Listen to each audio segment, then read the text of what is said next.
Chuck and Michael, are we about ready to go live, or do you need a few seconds? Okay, looks like Madam Chair, our IT is ready to go if you are. All righty. Well, good morning, everyone, and welcome to the Tuesday, January 12th, 2021 Board of Commissioners work session. Here this morning, we have myself, Chair Harrington, Commissioner Jerry Willey, and Commissioner Nafisa Fai so far in our virtual meeting.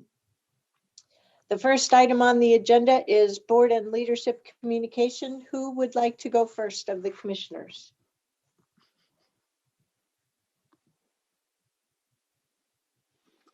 Nafisa, if you'd like to go first. Commissioner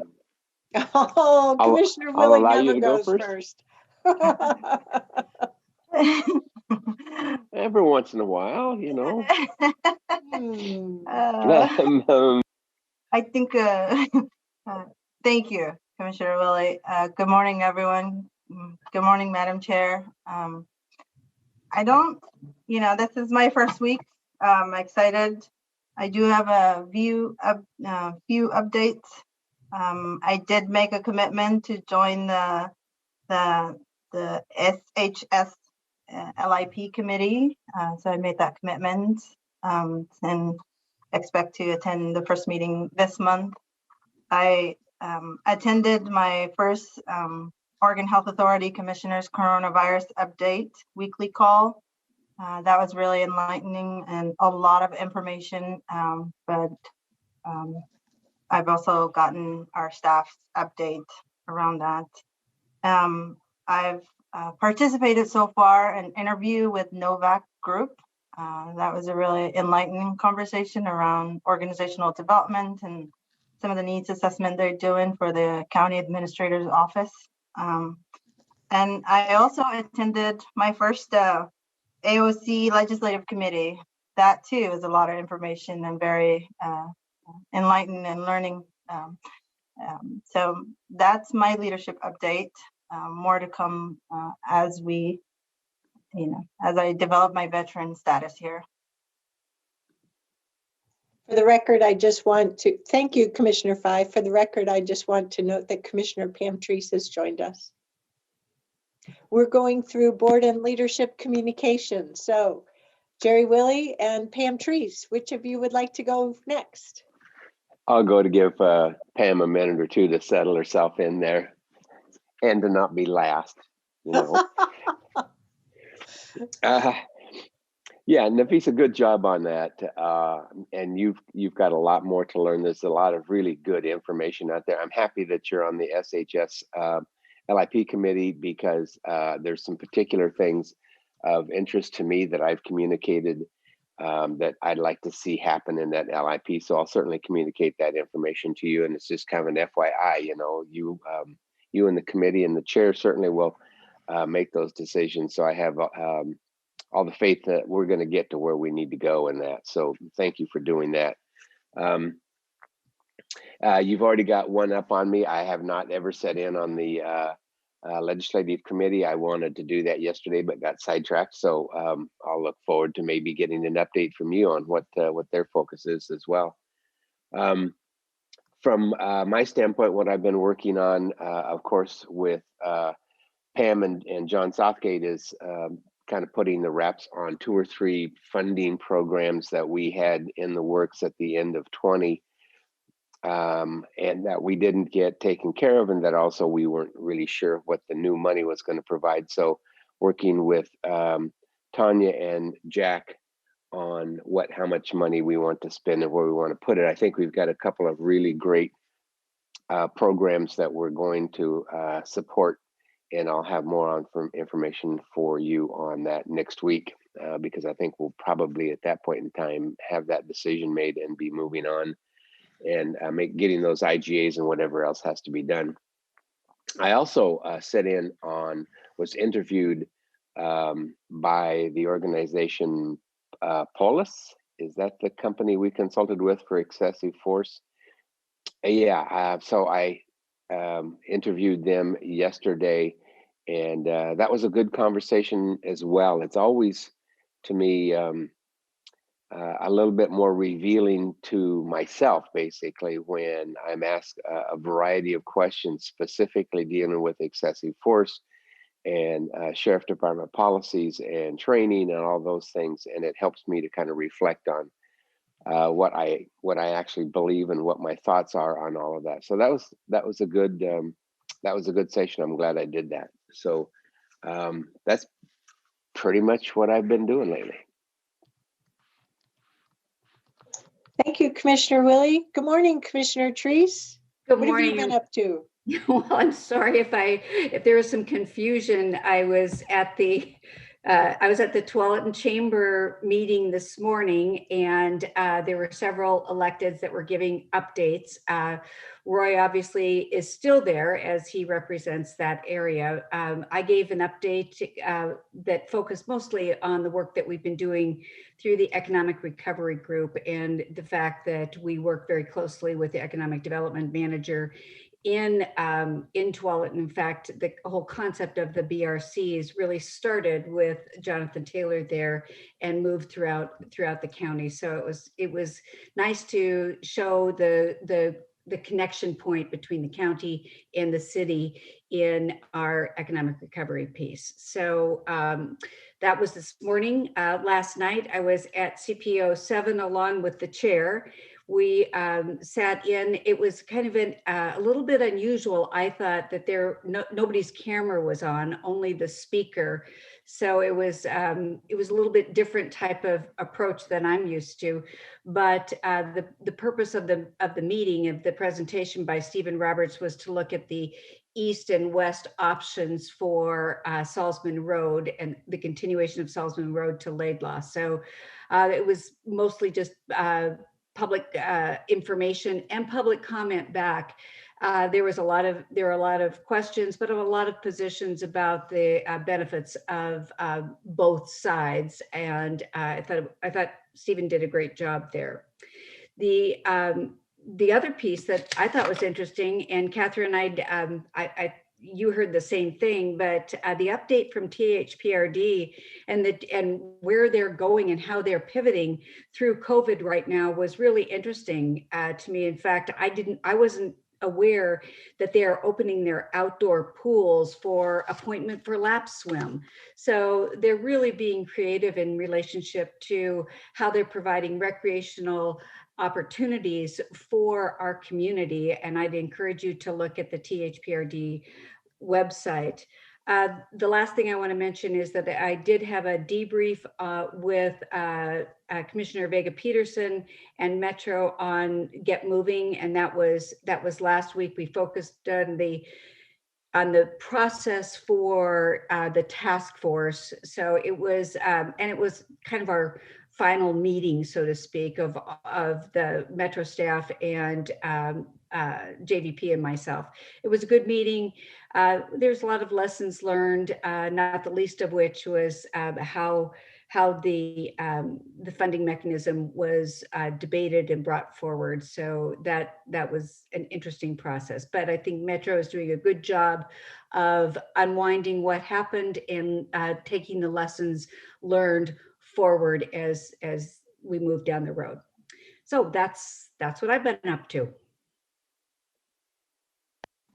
Great. So Pam, I don't think THPRD needs to open their pools. I'm looking out in the street right now how hard it's raining. I think I got a couple of lap pools forming out here right now. So you could take a dip in my sump pump. Yeah, I'll bet. Yeah, the water's pretty astounding. I have found, related to that, that each of our cities, our service districts, is doing quite a good job with their social media in trying to ensure that community members know what services are coming on over the course of time. So that's how I was aware of the lap pools being open. I have my Polis excessive force interview this week, so I'm looking forward to that. Thanks for mentioning that, Commissioner Willie. I'm just going to jump around here a little bit based upon what I've heard a few of you mention.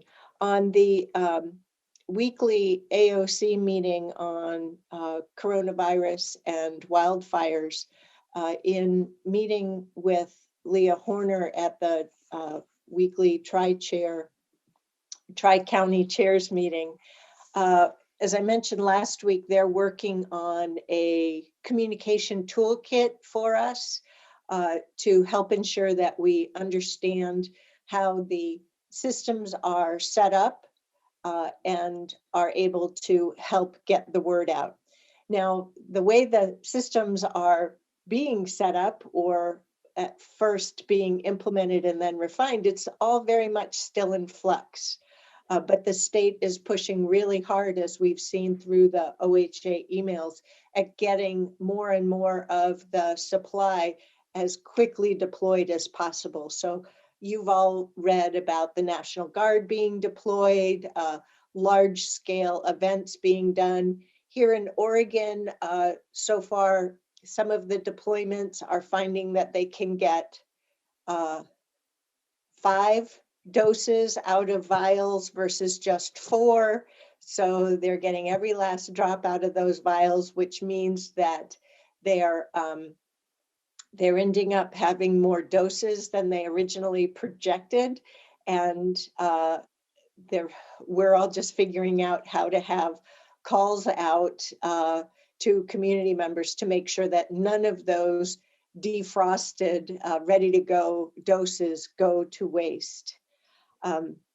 The state, OHA, and so forth is putting together, in addition to that toolkit, they're thinking about putting together a webinar for county commissioners throughout the state. It'll probably be a webinar a couple of hours, so that based upon the experience from our AOC weekly calls, having enough time for the state to share the information with us, and then the level of Q&A that we need to make sure that each of the counties and the 130 some odd commissioners understand how the system works and how it applies for small counties, medium counties, large counties, and the mix of the nature of each of those counties with both rural and urban and suburban population mixes. So that's coming. I wanted to check before I run through other things. We had a really comprehensive government relations weekly memo that was sent to us, and I just wanted to see if there were any questions thus far from commissioners about that, because there was some good information about newest funding. And certainly between that memo and I know what I experienced yesterday with AOC Day, there is a ton of work going on for this new legislative session. If you do have any questions, please feel free to let Ms. Angie know. We also, I anticipate that we may have questions about vaccination deployment. I'm really impressed, continue to be impressed with how our team is working with the state to scope out plans. It is, as we've seen in our inbox, it has been a little challenging for us as a county and part of the large metropolitan urban area, because we are feeling the acute demand for the vaccinations, and we don't have enough of a supply to cover everyone that's in group 1 through 4 of phase 1A. And so there's a lot of pent-up demand from our communities, people in phase 1B, 1C that are waiting. Whereas when you go to other counties, the supply demand mix changes. So we're trying to work through all of that.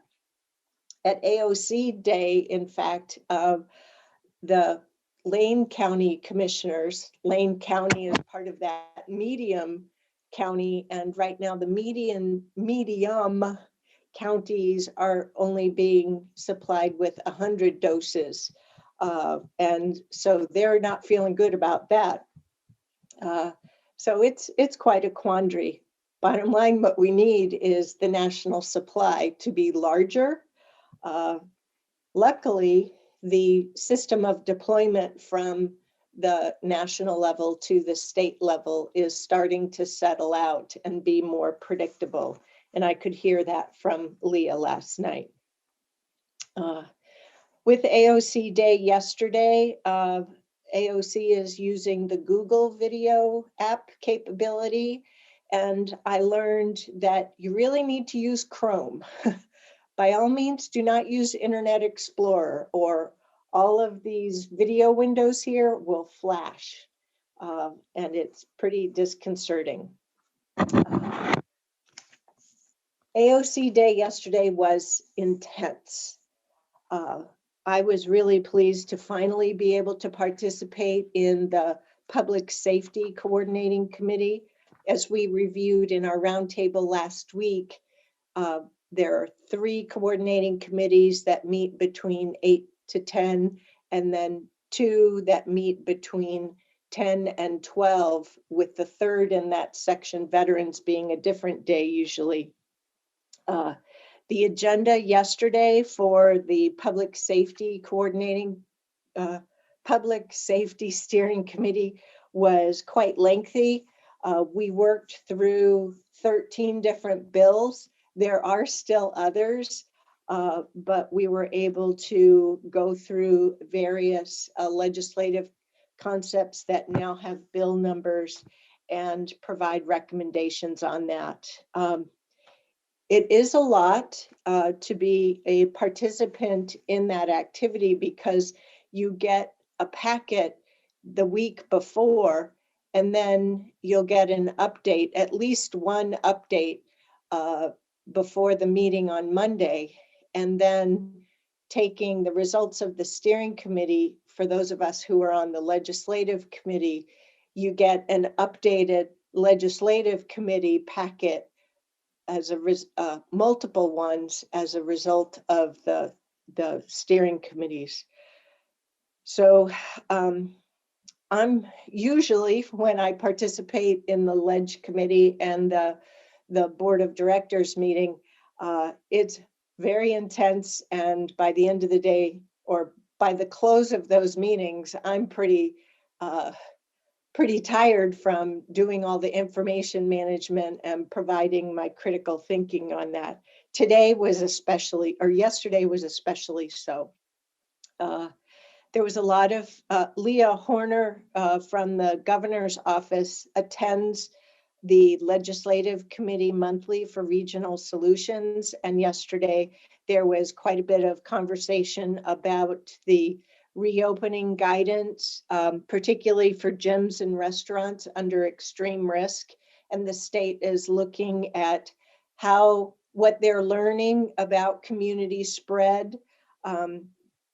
Gyms, people, they tend to be larger spaces. So unlike in restaurants that may be somewhat smaller than, cavernous gyms, also with restaurants, you have your mask coming off for eating and drinking. So they're looking at possibly adjusting that. I mentioned the 13 bills that the Public Safety Committee went through. There is a memo that went to the Legislative Committee on that, if you're interested. This was the first time we had an AOC Ledge Committee and board meeting where we'd instituted a new procedure that we approved last month. It's a special report procedure where if, for whatever reason, AOC board has a mix of opinions on a piece of legislation, that rather than taking a position, there is this special report so that the AOC lobbying staff can use that in talking with legislators. And this particular special report is on the vaccination legislation for getting school kids vaccinated. That piece of legislation made the Ledge Committee and board meeting last month in December quite an intense meeting. So I've been participating in the Ledge Committee and board meetings. Well, this is my third year. They're always very rich conversations, but I have found that as of December and into the start of this year, the level of intensity, the level of information has increased there. So thank you to Commissioner Fye for attending a bunch of that. There is a lot of interest from the various commissioners to look at the impacts of Measure 110. And so that's something we have more to learn about as well. Also, with the board meeting, the meeting went much longer than usual. Last year, there were times when the board meeting would go through 3 o'clock, occasionally to 3:30. Yesterday, we blew past that because we had a very long executive session. So more on that in future months. Any questions on my AOC report out? Yeah, if I could, Chair, you mentioned there were 13 bills on public safety. Would I have the ability to just look at those, or do I have to go through the whole packet that you and Nafisa both talked about? Was pretty voluminous. Where could I go and look to see what those bills are? So contact Sarah Gramercy of AOC staff. She's the person that sends the packets out, and ask for the Ledge Committee update from the Public Safety Committee. Okay. That has the final result. The updated Public Safety Committee packet that we had yesterday morning also summarized the various bills as well. And then after hunting it down with her, if you still have questions, let me know. Okay? Yeah. And I should have probably included in my information that, one of my focuses has been on rural broadband, and Representative Marsh from Astoria has, I think, 4 bills along those lines, so I will get that information to the commission so everybody can see how that's tracking, at least anyway. So thanks for reminding me of that. Yep. And I know our government relations team members can attend these committee meetings as well, and they have been, but it is different when board members attend. So as far as these legislative committees go, any commission member in attendance has voting rights. For the Ledge Committee and the board meeting, that changes.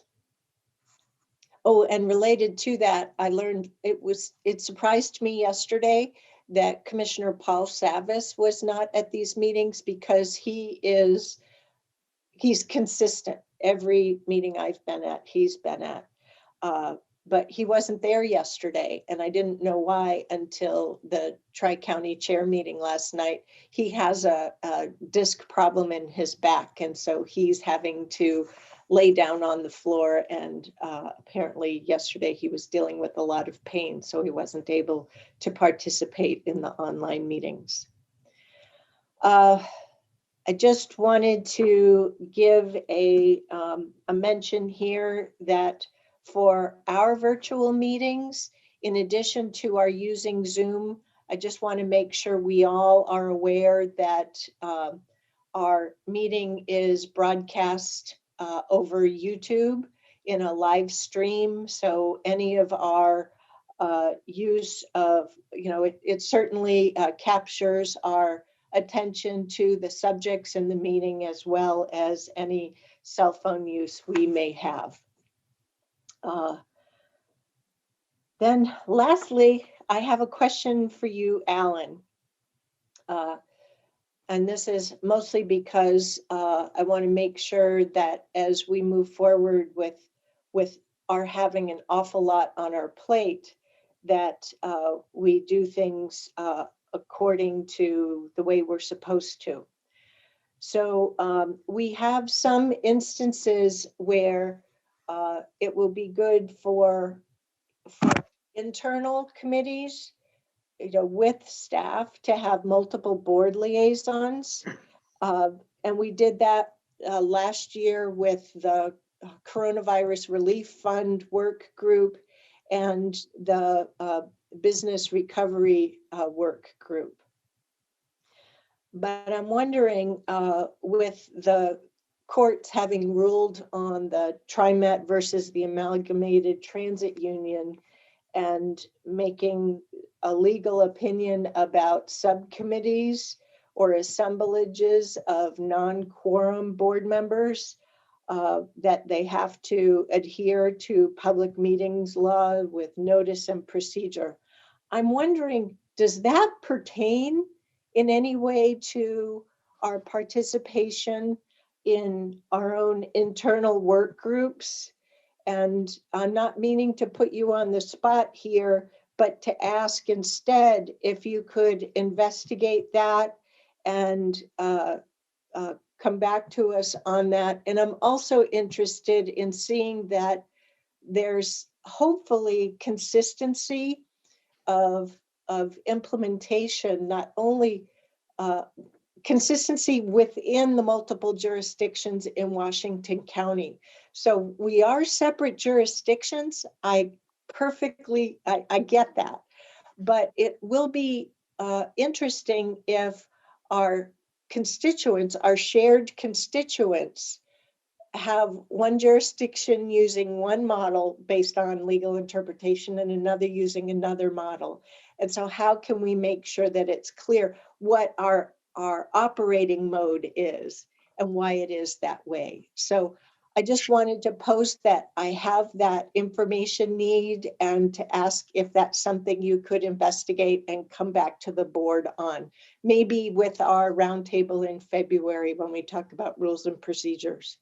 Sure, I can certainly do that. And my recollection from that case is there were specific statutes involved collective bargaining that influenced the outcome of that. That case had wider implications for the public meetings laws in general, but that's what I'm concerned about. Yeah. Right. But my recollection was that that case turned on very specific statutes, but I'll look at it and I'll check with my fellow jurisdictions and see what they're doing. So, right. Thank you. I think that will really help us. And also this week, I forgot to mention, we have another transit committee meeting. I thought it was going to be the last one, but I think I am mistaken in that, but I'll catch up on that and report back. That's it for me. Commissioner Treese. I have a question for you, Chair. I read the report from the it's not really a question, it's just a statement. I read the report from the Tri-County chairs, and yeah. I just want to support the fact that we as a commission will continue to follow good guidelines from OHA and from our Health and Human Services group in terms of our meeting, and not necessarily be influenced by our other counties. So I just want to be on record saying that. Thank you. Thank you. That's in line with what I heard us discuss last week. I will be over the course of the next week, just myself having some conversations with Ms. Angie to figure out, okay, well, what happens when we move, not much changes in terms of operation when community spread is now rated at high, risk versus moderate risk? And what does that mean for employees versus us meeting virtual? I don't know about you, but I'm really satisfied with the level of service that we have with these virtual meetings. With our board clerk and with staff, I think we do a great job of having the opportunity for public input. The packets are available, the constituent reports. I think that's all really helpful. And I will also say, I think it demonstrates that we're being responsible during this time and following what the guidelines are. So, yeah, along with being effective. We were unique last year in that after the Stay Home Save Lives shut down, we returned to face-to-face meetings following protocols, right? We set up our down on the floor in the auditorium, wore masks and all of that. The other two counties did not do that. They continued to meet virtually. So Multnomah County is continuing to meet virtually. Chair Smith asked her colleagues to start meeting face-to-face. Her philosophy, as she put it, is that as she put it, quote unquote, those buildings are empty and the public wants to know why they're not being used. So I think there's, from what I've heard, a break-in period I know I have appreciated hearing from our CAO and our CEO how coronavirus is affecting our employee ranks, how many cases we have, how many are having to be out for 2 weeks or more to care for family members or because they've been exposed. So we'll see how it evolves over the next several weeks. And our staff will continue to inform us between now and the end of the month, but we also know that we're going to have a great presentation for public health at our evening meeting on the 26th to help ensure that our community better understands where we're at. But thank you very much for mentioning that. I appreciate it. I haven't had a chance to look back at the notes yet myself. So, Commissioner Rogers, for the record, Commissioner Rogers joined us while we were on board communication. Is there anything you'd like to share with your colleagues? You're on mute.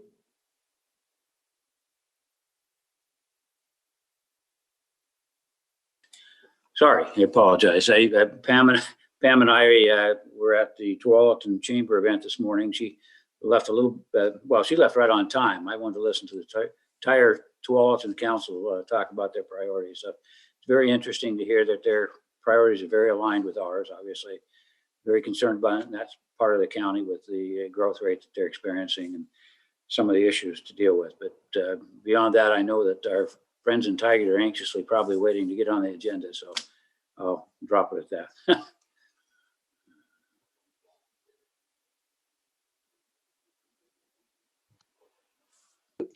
Leadership communication, Ms. Angie?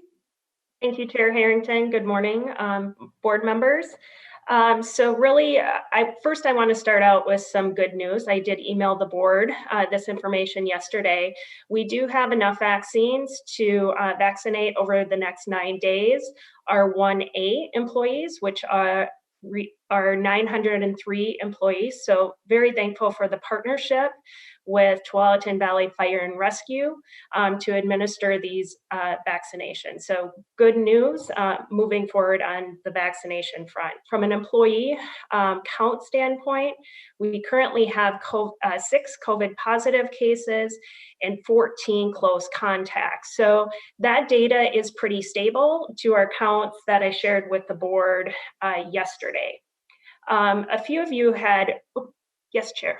I'm sorry, I forgot to mention that the information that we hear from you and from Diane Taniguchi Dennis from Clean Water Services, the other counties don't haven't been receiving that information since mid-December like you have with us. So the other chairs found that really interesting as an idea to better understand how COVID is affecting their employee ranks. So thank you for doing that.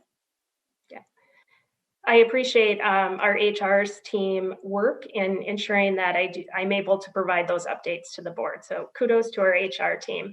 On another good news front, a few of you raised our supportive housing services efforts. I'm pleased to announce that we continue to build out the program team that will be delivering those services. Jess Larson has announced that she will be coming to Washington County. Jess Larson currently serves as Metro's housing policy manager, and she built to build out new programs and advance housing solutions on a regional level. Jess has worked on the regional affordable housing bond, and most recently she has been working on the supportive housing services program at Metro. She was attracted to this position because she wants to see the program actually be operationalized. So given her expertise at Metro, as well as her rich background in this work, really pleased to welcome her to Washington County. We have successfully transitioned the supportive housing services operations out of the county administration office and into our housing department. So huge kudos to the cross-departmental work in this space, which includes housing, health and human services, community development, and our equity team. Great hire. Thank you so much. I've worked with Jess over the years and she's really good. And that concludes my updates.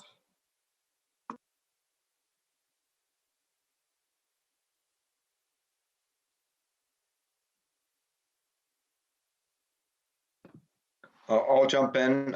We just got a appeal yesterday from Jill Warren and Attorney Ken Dobson of our adoption of the habitat conservation guidelines that we did, as we believe they are non-land use. So we'll be having that argument in front of LUPA. So as you know, we also had ordinance 869 on the significant natural resources has already been appealed. So we'll be fighting that as well. So I'll be keep you posted.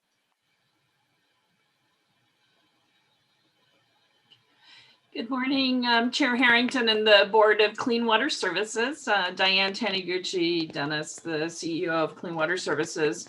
We're currently in wet weather response mode. We anticipate with this rainfall event, we could potentially be at peak flows. The team is ready for that, and they're monitoring the region as well as the treatment facilities. On the COVID front, we have no new positive cases. From the previous week, we had one employee exposure from a family member who had tested positive, and they had been isolating from the workplace, and they returned back to service tomorrow. So we're very happy that we'll be at full staffing tomorrow. We've been preparing the internal team for vaccination distribution when they become available to Clean Water Services. The team is very interested and keen about getting this underway. They see this as a light at the end of the tunnel. So as soon as public health at Washington County and we can prioritize Clean Water Services, that'll be really great. That's all I have for today. Since we're all continuing to learn the vernacular, I've not checked our very helpful table on Washington County's vaccination page yet. Do the utility workers, such as Clean Water Services, which of the groups, do they fall under 1A in one of the groups, or is it a separate phase? Currently, it's not defined for the critical infrastructure employees. We're hoping to get into 1B, but worst case scenario, it would be 1C under an essential worker, but we're hoping we can get into the 1B prioritization. Thank you. Commissioners, do you have any other questions for our leadership team? Okay, agenda discussion. We don't have a formal meeting today, so we can skip that. All righty, we're a little bit behind. Sorry about that, especially since we have some folks, including the mayor of Tigard, watching our meeting today. So we'll turn it over to the first topic on the City of Tigard City Center Urban Renewal Plan. I think Stephen Roberts is taking the lead. Morning, Yes, Chair. Madam Chair. We will get everyone in for you. Well, good morning. Really, I'm just going to make some quick introductions and then I'm going to get out of the way so that the city folks can make their presentation. So very briefly, the city is requesting the board sign a resolution supporting an amendment to their urban renewal area in the Tigard City Center. And I'm just going to introduce, we have Mayor Jason Snyder, we have Sean Fairley, the city's redevelopment project manager, and then Elaine Howard, who's a consultant working with the city. With that, I'll turn it over to the city. Good morning, Chair Harrington and commissioners. Thank you very much for your time and attention this morning. Really appreciate it, and want to make sure that some of the key messages that I have for you as we go through these details are that this plan and our request here helps us achieve our city's strategic plan goals. And in particular, it's an opportunity for us to continue improving our community without raising taxes, which is not an opportunity that we get that often. I have a couple of statements I'll make at the absolute end of our presentation. And with that, I will turn it over to our staff. Sean? Thank you, Mr. Mayor, and thank you, Board of Commissioners, for giving us some time today to discuss our proposal. My name is Sean Farley. I'm the City of Tigard Redevelopment Project Manager, and presenting with me today is Elaine Howard, who is an urban renewal consultant. We have had some flickering lights here in Portland, so hopefully we don't lose power during our presentation. So next slide, yes. So what we are planning to do, what we're proposing is we would like to increase the maximum indebtedness of the city center urban renewal area. In Tigard, we have 2 urban renewal areas, and we want to increase it by $20.8 million to fund additional projects in our plan. So that would bring the total maximum indebtedness to $42.8 million. The plan was originally approved by voters in 2006, and the original maximum indebtedness was $22 million, so fairly modest as urban renewal districts go in the Portland region. We have done one previous substantial amendment to add some acreage in 2017. So because we're asking to increase the maximum indebtedness by this level, we do need to have the taxing districts that represent 75% of the permanent rate levy to approve that by resolutions of their board. And so in this case, it would be the City of Tigard, Tigard-Tualatin School District, Tualatin Valley Fire and Rescue, and Washington County. And we've made presentations to all of these bodies, and we're making one to you now.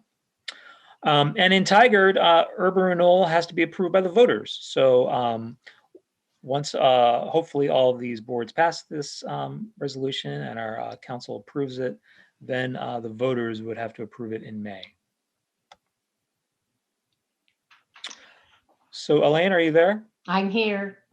Great. I was asked turn it over to to you give, for.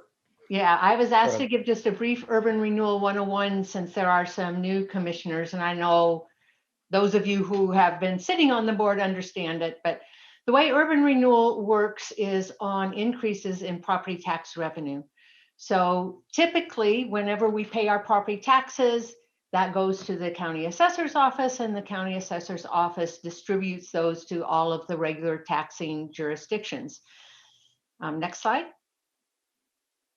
If there's an urban renewal area in a city or county, some counties have them, the property taxes off of the increased value in that area, once it's established, go to the Urban Renewal Agency, next slide, for their operation to do projects, whoops, back one, projects and programs within the area. There it goes.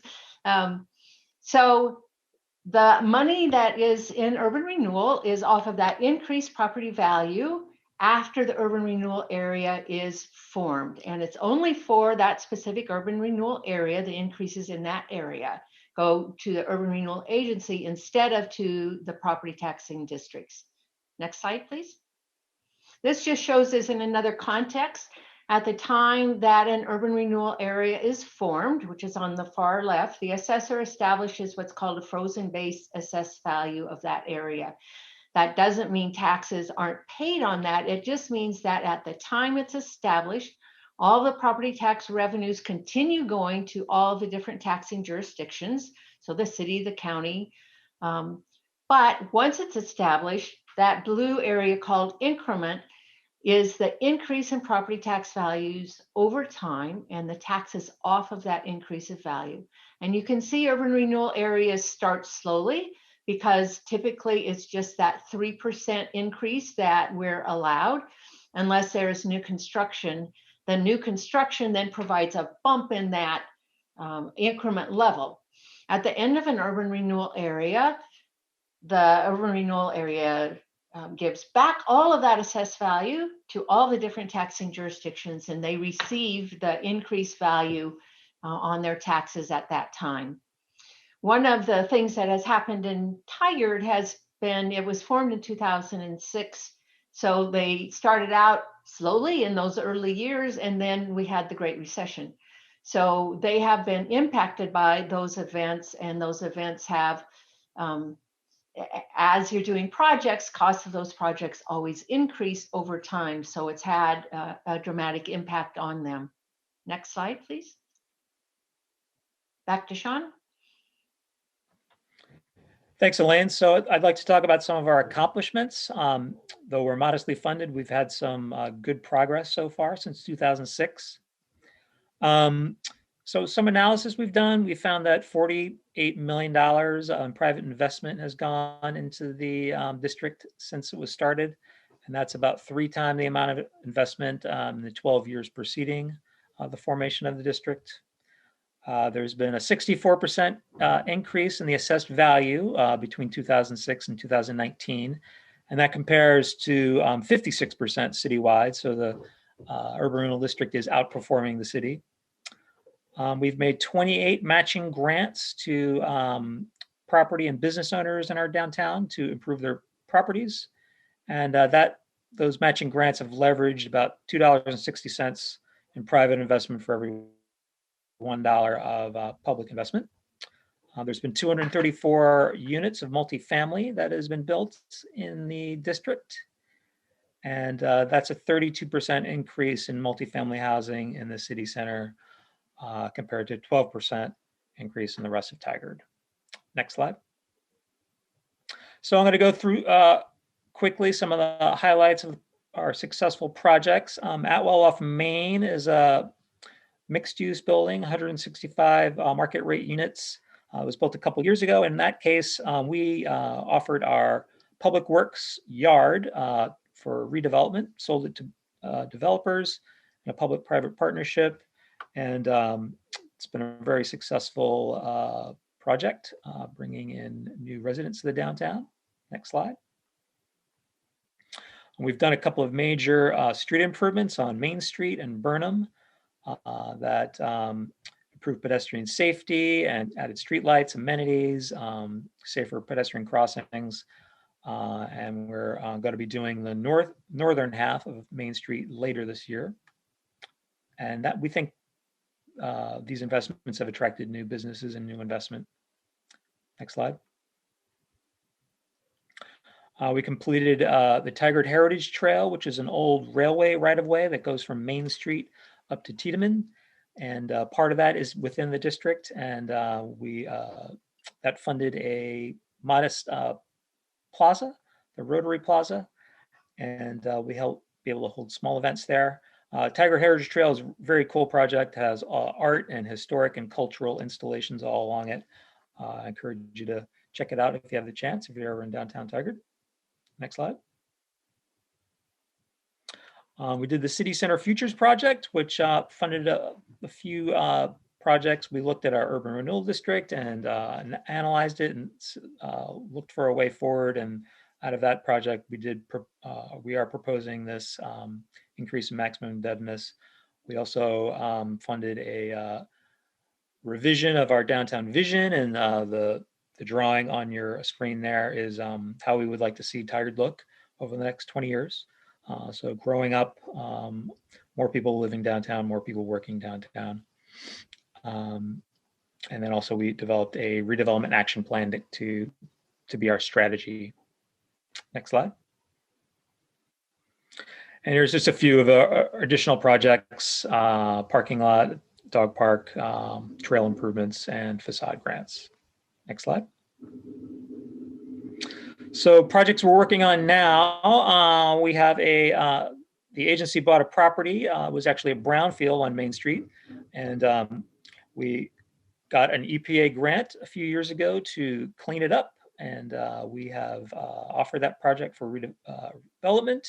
And after a slow gestation period, we are going to be having our developers close on that property. And a new mixed-use project anchored by Ava Roasteria on the ground floor should be going to construction.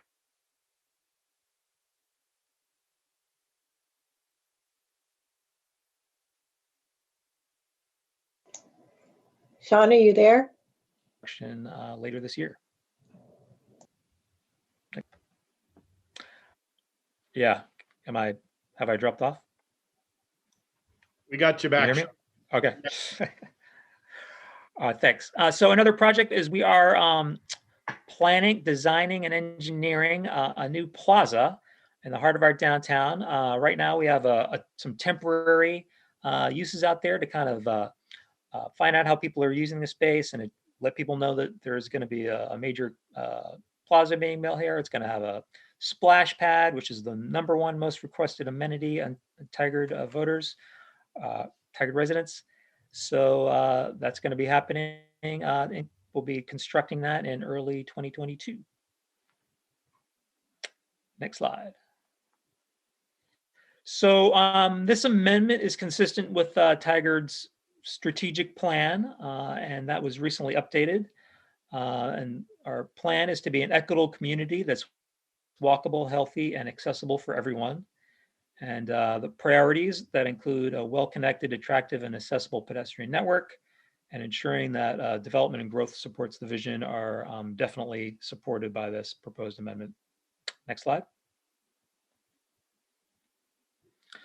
So the projects to be funded, these additional funds are going to create a place that's easy to get around safely, support infrastructure improvements, attract new private investment, create a place to learn and explore in the Universal Plaza, and add parking, which is becoming more of an issue in the downtown, and especially when we have the Universal Plaza, which we expect will be attracting a lot of new visitors downtown.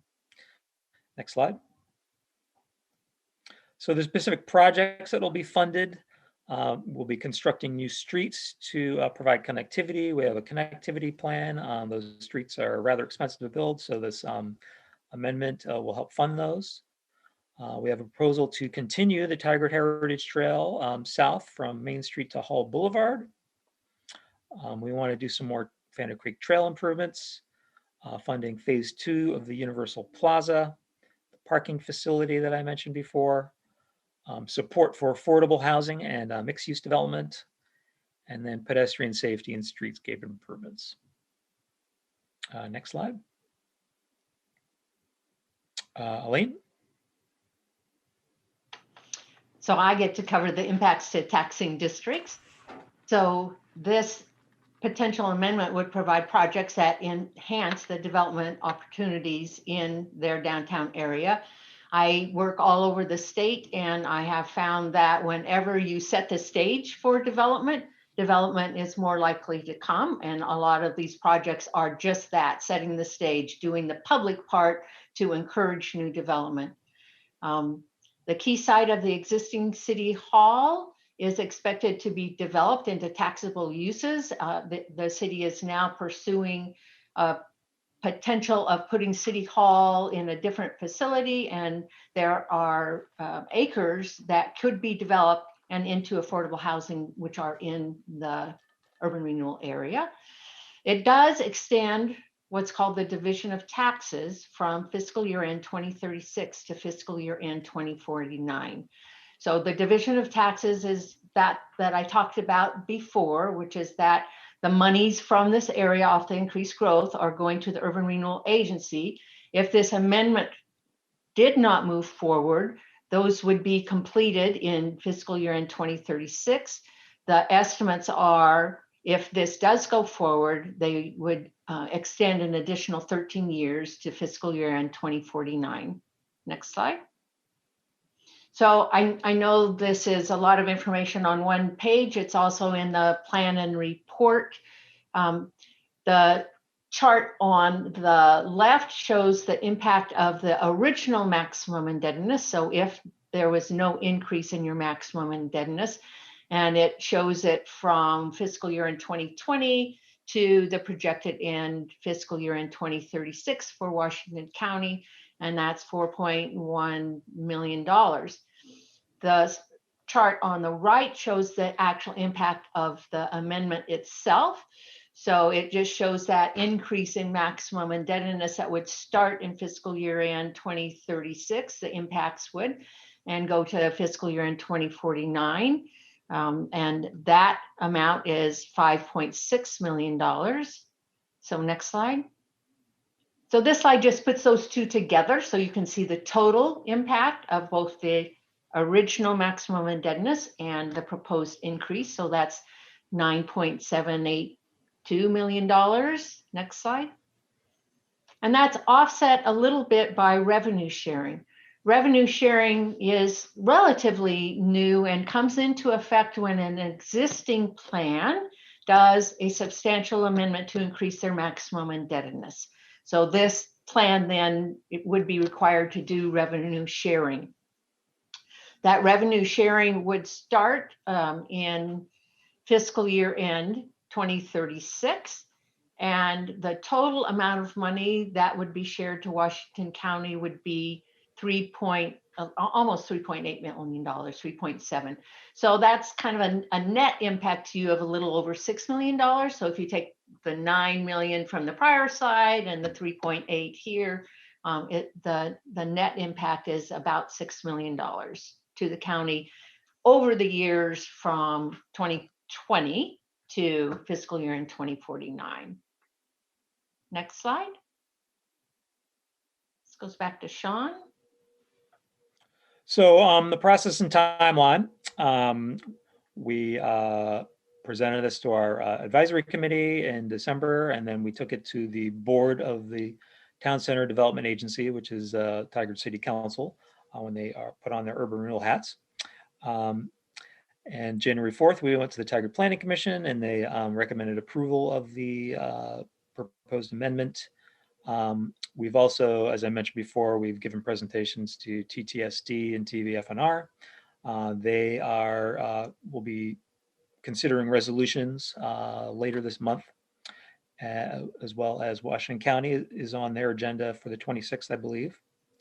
So we know there's resolutions before February 9th. And then on February 9th, the City Council will have a hearing on the proposed amendment. And assuming they approve it, that would go to a ballot measure and be considered by Taggard voters in the May 18th election. So I think Mayor Snyder had some closing statements. Yeah, I just want to thank you all again for listening and hearing us out. For those that are less familiar with urban renewal, I think the other key piece to remember is that what ends up getting built typically is far greater in value in the long run if we take these actions. So while it may appear like each taxing jurisdiction is giving up some revenue, you know, we're making all of us are making a decision that is better in the long run, and I think it's important to point that out. The other thing I want to make sure the Washington County Commission knows is that Tigard's committed to equitable implementation of this program.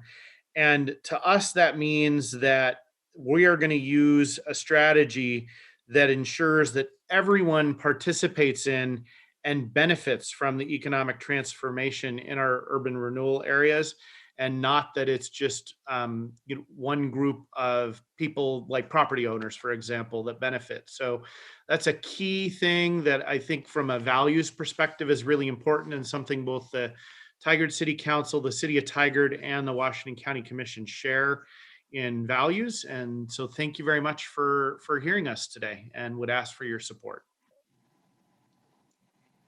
Thank you, Mayor Snyder, and to your team. I'm hoping that the Washington County Commission will be unanimous in providing a letter of support. But before we get around to that, let's start with Commissioner questions and comments.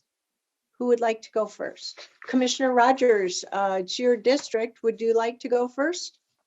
Sure. For those of you who don't know, I was early in the implementation of the URAs in Tualatin. We had 2 of them, and that was before they were really in vogue. That's a lot of years. So I am familiar. And then for those of you who also don't know, the county also looked several years ago at urban renewal on its own.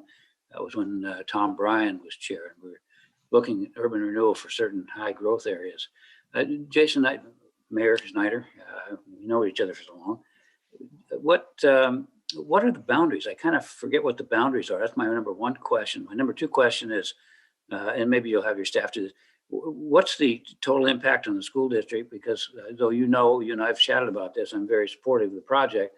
I want to know what I'm going to hear from the school district in terms of loss of revenue. So that's number 2. And number 3, just out of intellectual curiosity more than anything, urban renewals are designed to create a lot of property value so that you have a long-term benefit to jurisdictions.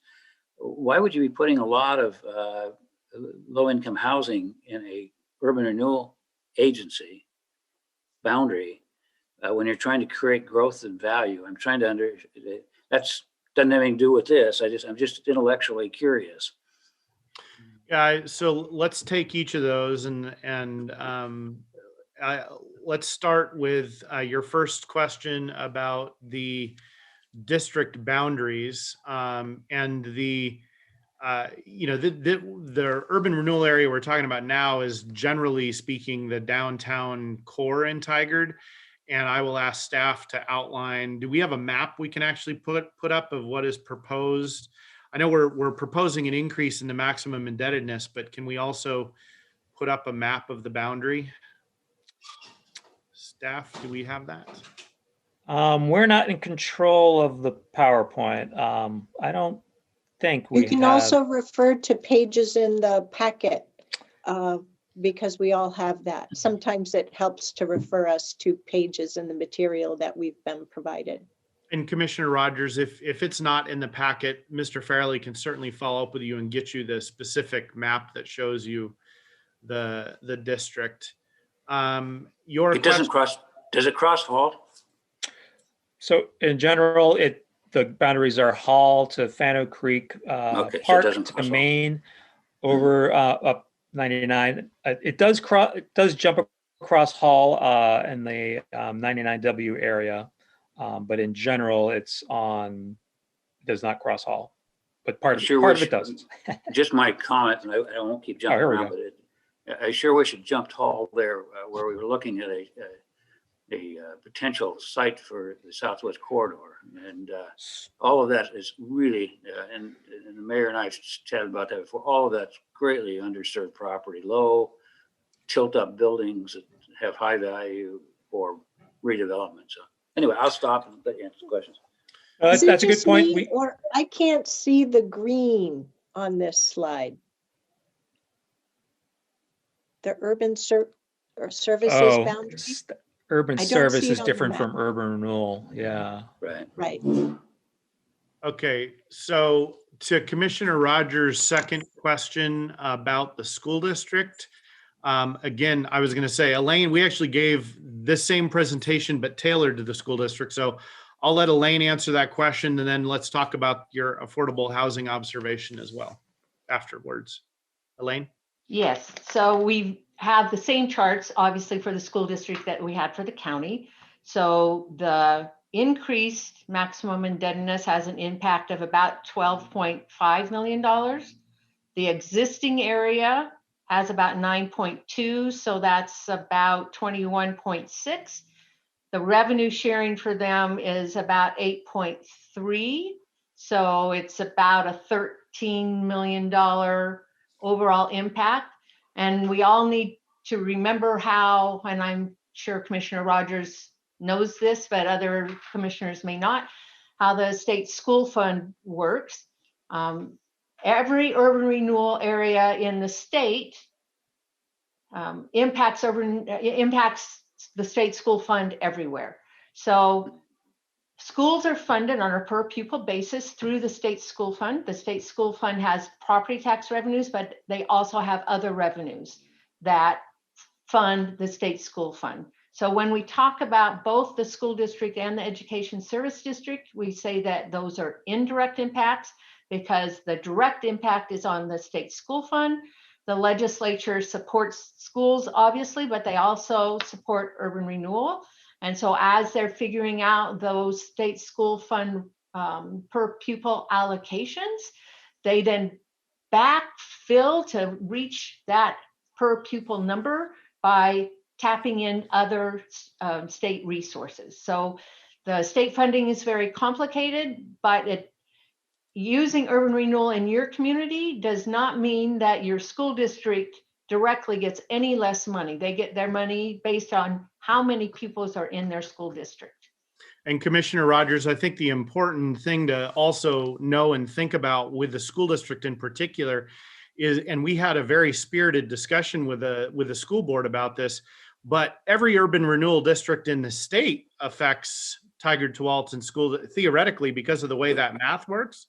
Our point to them in particular was that they should be just as concerned about Lebanon's urban renewal district as ours, if you sort of are looking at it with that lens in mind. And so having this benefit our community, particularly for the school district, given the way school funding goes, is kind of like it seems a little bit like a no-brainer for them from a revenue perspective. Getting to and I will point out the map that's shown right now is the Tigard Triangle urban renewal area, not our downtown. So I want to make sure that's not confusing to people either. That is our other urban renewal zone.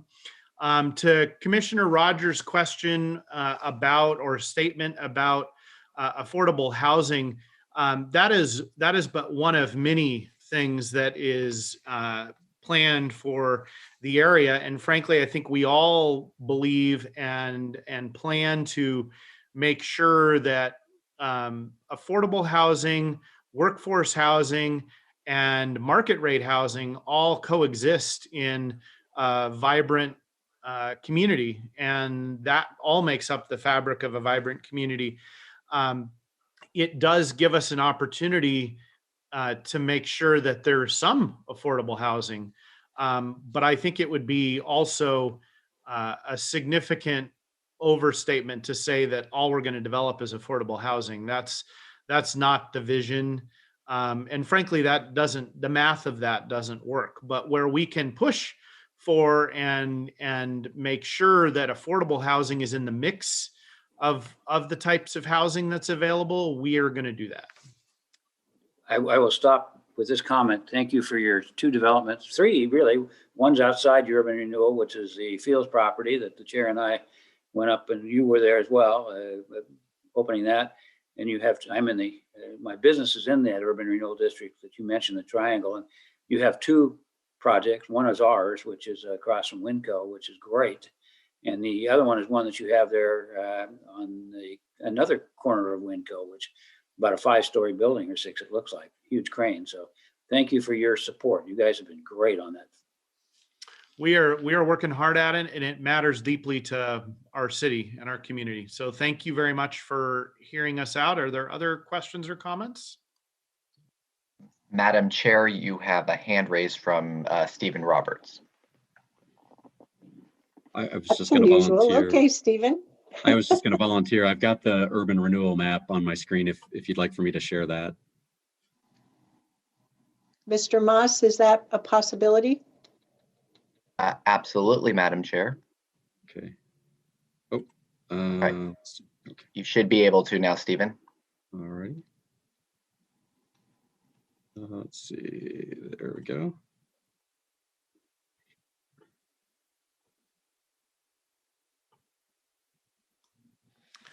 There we go. That's the right one. And then I just, while I had the floor, one quick mention too. I just wanted to be clear that we've tentatively scheduled the board's action on the city's requested resolution for January 26th.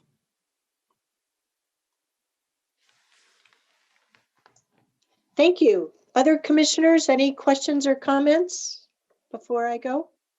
Commissioner Willie.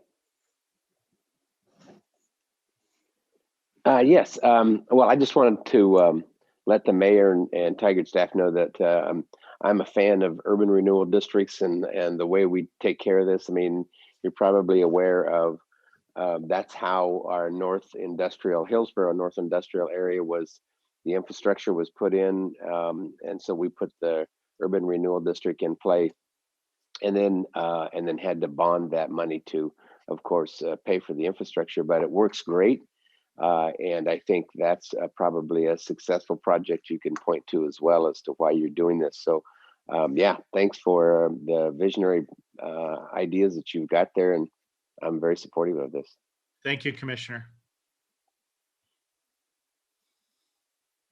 Any other commissioner comments? Oh, thumbs up, Commissioner Pam's got Treese. thumbs up. Commissioner Fye? Yes, Madam Chair, thank you. I have a point of information and maybe a couple questions. That's okay. I'm wondering if there are information out there around the impact of the first funding, the 22 million on low income communities, the impact it had, and also the surrounding communities. And then my question is, we know that urban renewal tend to lead to gentrification and displacement. And I'm wondering if there is a strategy in place for this second round to ensure there's no displacement to the surrounding communities and the low income communities. So those are my two questions. I think I forgot one, but I'll come back to it. Commissioner Fye, some of the details I think our staff can certainly provide and follow up with you on. You're asking some pretty specific questions. I will also point out, and I think in response in part to your question, that if you evaluate kind of the timing of when our urban renewal district in this area initially started, it was right at the beginning of the Great Recession. And frankly, the reason I point that out is a lot of the impacts that we were hoping to have never happened because the Great Recession took 4 or 5 years and a whole bunch of opportunity out. So that's not to say that nothing happened, but that's partly why this urban renewal district has at least initially kind of had a little bit of a failure to get started effectively because of the Great Recession. But Sean, do you want to respond to any of Commissioner Fye's other questions, or can you provide her with some additional detail in response? Yeah, we are very concerned about how urban renewal can end up displacing people who've been living in the district for a long time. And, that's partially why we are emphasizing affordable housing for this proposed amendment. A SEPA project was built in the district in 2009, the Renewal, and another project that's in the urban district next to the Tigard Senior Center is in the planning stages. And then, we'll be able to support more affordable housing, especially if the city facility plan comes to fruition, would open up 10 acres of publicly owned land that would be, as the mayor mentioned, a mix of affordable and market rate and workforce housing. We don't have we haven't specifically studied if there's been displacement. anecdotally, there still is a lot of, currently market affordable housing in the district. And, what we did in the Tigard Triangle was we specifically had a 9-month outreach with a very diverse population, and basically built a blueprint of how we were going to spend that money in an equitable fashion. And the top ranked projects that came out of that work was, in fact, affordable housing and parks. And those are two, major projects, major priorities in the Tigard Triangle for the next few years. And we have already put funding behind that, those priorities. And so I think should this proposed amendment pass, we would do something similar to the Triangle in an equitable urban renewal implementation plan. Commissioner Fye, that's our other urban renewal area, the Tigard Triangle. So Mr. Fairley's kind of referencing the work that's a newer urban renewal area. We passed it a couple of years ago, just to give you some context there. Yeah, and I think the last question I'll ask was around, I think you said, Sean, it's lessons learned.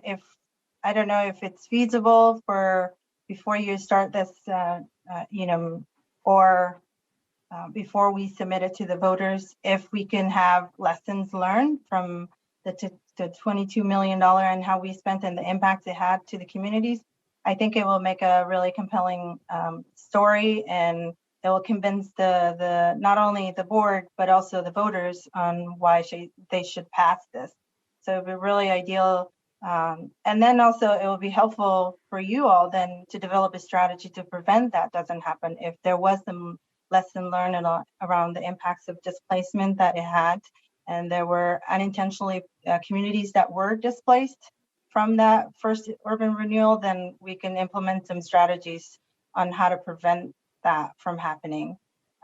Because I think everybody supports urban renewal and innovations and creativity, but we also want to make sure communities are not, there's no unintended consequences of displacement that's happening. Because we all know the impact it has on society when we displace communities in large scale like that. Sean, can you follow up on that request, please? Yeah, thank you, Commissioner. We are planning a public engagement, campaign. We're developing a couple of videos to talk about, how the previous money has been spent, the successes we've had, and the projects we want to do. And we are going to highlight the fact that affordable housing will be a major priority of this proposed amendment.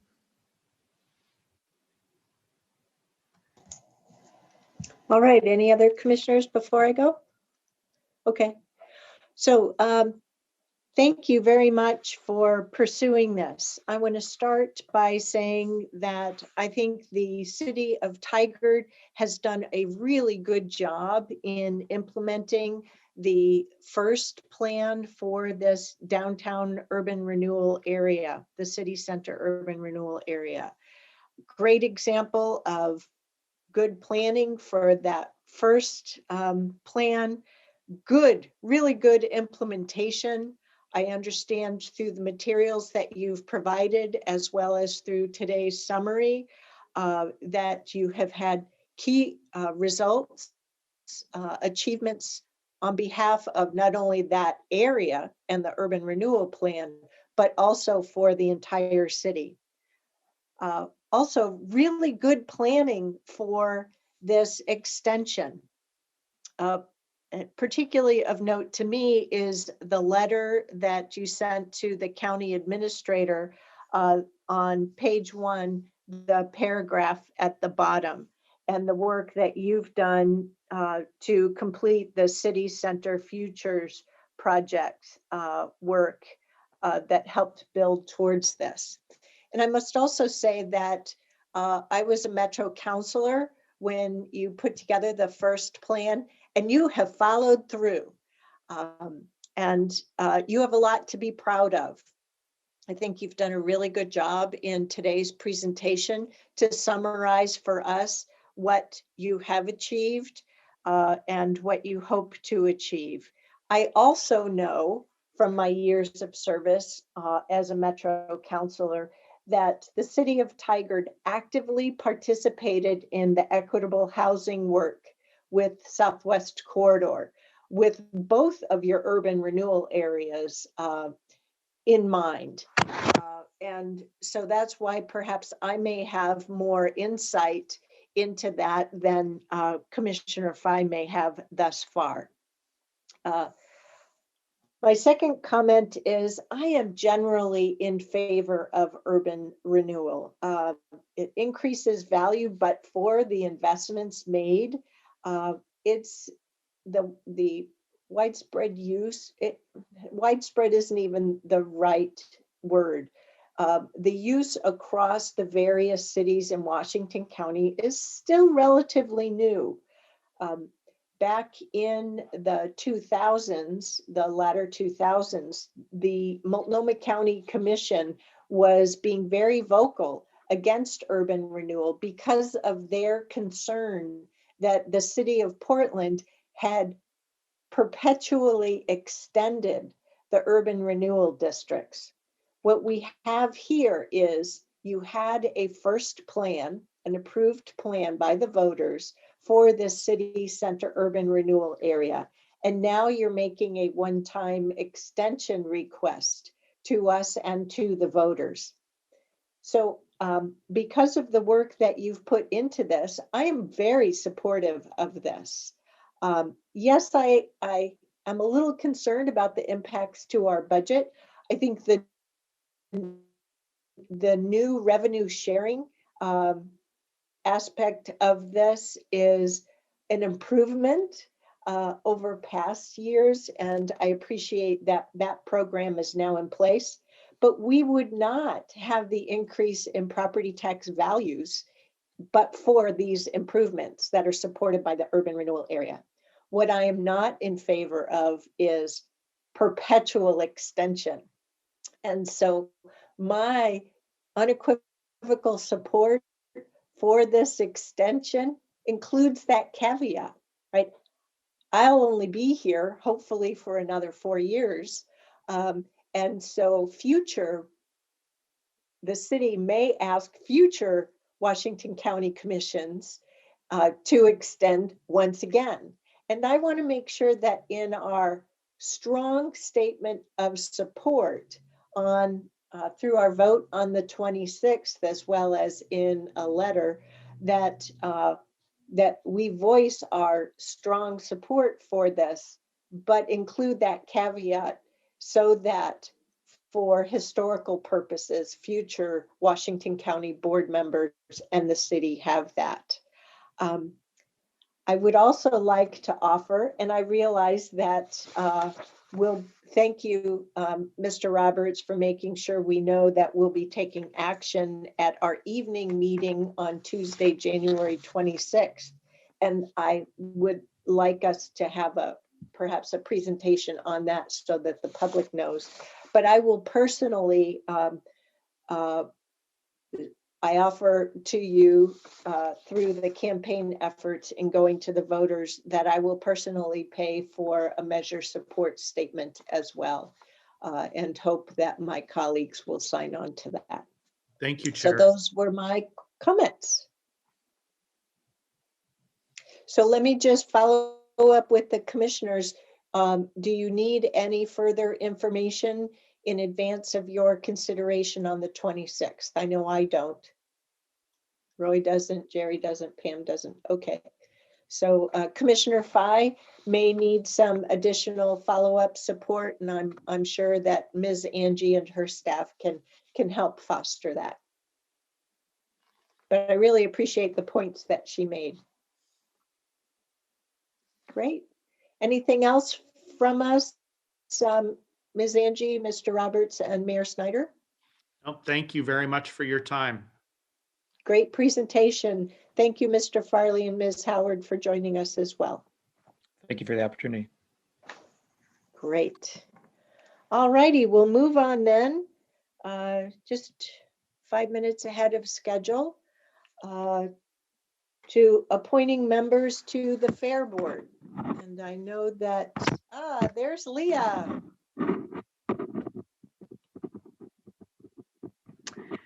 Good morning, Chair Harrington and rest of the commissioners. Nice to see you all. Happy New Year and welcome, Commissioner Fye.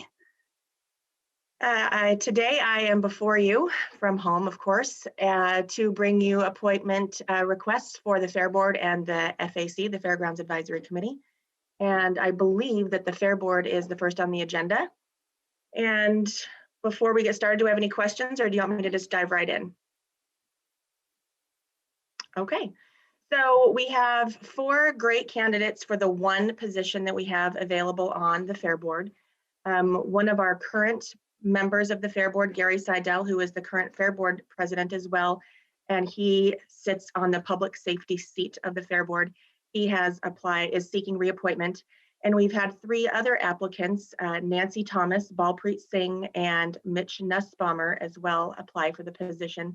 I would want to point out that Nancy Thomas also applied for the FAC board, and she was appointed to the FAC. So she does still get to be involved in the fairgrounds in some way if she is not appointed to the Fair Board, and she's going to be a great addition to the FAC. She's full of lots of great energy. We're excited to have her join us. So from a staff perspective, that public safety seat is something that is needed for the composition of the Fair Board. But like I have been saying to everybody who asks about this Fair Board position, every one of these applicants are absolutely fantastic, and you could not go wrong with choosing any of them. So any questions on the Fair Board appointment? I will be back in 2 weeks for final approval as well.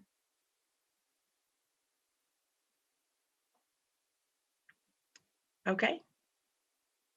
Well, so just to be clear, Leah, Claire, you don't have to be clear. Anyway, you are recommending Gary Seidel be renewed for another term. Is that what I'm hearing from you? Sorry if I didn't make that clear. Yes, staff's recommendation is to reappoint Gary Seidel to fill that public safety position. All right, thank that you. he currently holds. I have one question of Commissioner Willie, if possible. Is that you serve on that Fair Board, right? And so is that what you think would be a good appointment? I mean, I don't know. No, I think it's I think Leah correctly identified not only Gary but the other 3. I think we've got some great candidates there. I'm glad that Nancy Thomas was appointed to the FAC, and so. I think probably the biggest important thing that I get from this is that as we didn't have a fair last year, there's some question as to whether we have a fair this year. There's all kinds of, I guess, issues and concerns and things like that. And with that, we need a lot of experience still on that Fair Board. And I think Gary certainly brings that as our chair. And so, yeah, I think experience is probably is the driving factor to me. So I'm very comfortable with this appointment. I had the opportunity to have a briefing with Leah in advance of today's work session that included some hopeful information about the Fair Board going into future years. I have had the opportunity to work with Gary as he was the Fair Board president and served on the Fairgrounds Advisory Committee as the Fair Board representative, given the bylaws. He has added good value to the FAC, and I understand the good value that with his public safety experience he brings to the Fair Board as well. So I think this is a great recommendation. Thank you. Any other questions before we move on? No, looks like you're done, Leah. Thanks for bringing this. Okay, then we're going to move right on to the Fairgrounds Advisory Committee. The Fairgrounds Advisory Committee, known as the FAC for Commissioner Fye. Sorry, I don't want to throw a lot of abbreviations at you, but we call it the FAC, but it's the Fairgrounds Advisory Committee. And we do have 2 positions available for that committee. And we have had 4 applicants. Gary Seidel applied for that at the same time that he applied for the Fair Board. And then Ajoy Chakrapani applied for the FAC. He was actually just recently appointed to the Fair Board last August. And then Daniel Pearson and Stephen Nagy, who are both current FAC members, are seeking reappointment. And Dan Pearson is our committee chair and Steve Nagy is our committee vice chair. They both have been absolute fantastic additions. And again, just like the applicants for the Fair Board, we can't go wrong with any of them. They're all fantastic applicants. Considering that Gary Seidel and Ajoy Chakrapani are already on the Fair Board, staff's recommendation would be to reappoint Daniel Pearson and Stephen Nagy.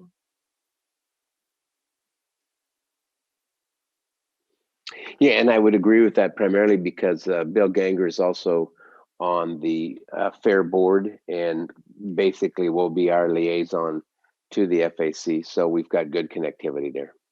Right. Actually, Gary Seidel continues according to this chart. It will depend on who the Fair Board elects as their chair at their next meeting. So it'll be interesting to see what happens about who will be the Fair Board representative.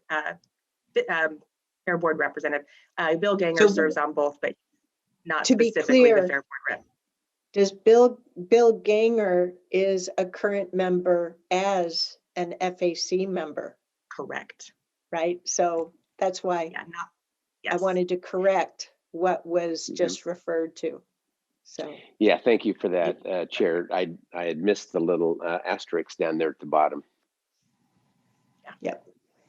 So I have been the board representative to the Fairgrounds Advisory Committee. And in reviewing the roster of appointment considerations, I tried to bring forward to Leah the experience that I've had in working with Daniel Pearson as well as Stephen Nagy. I stand by the recommendations to reappoint the 2 of them.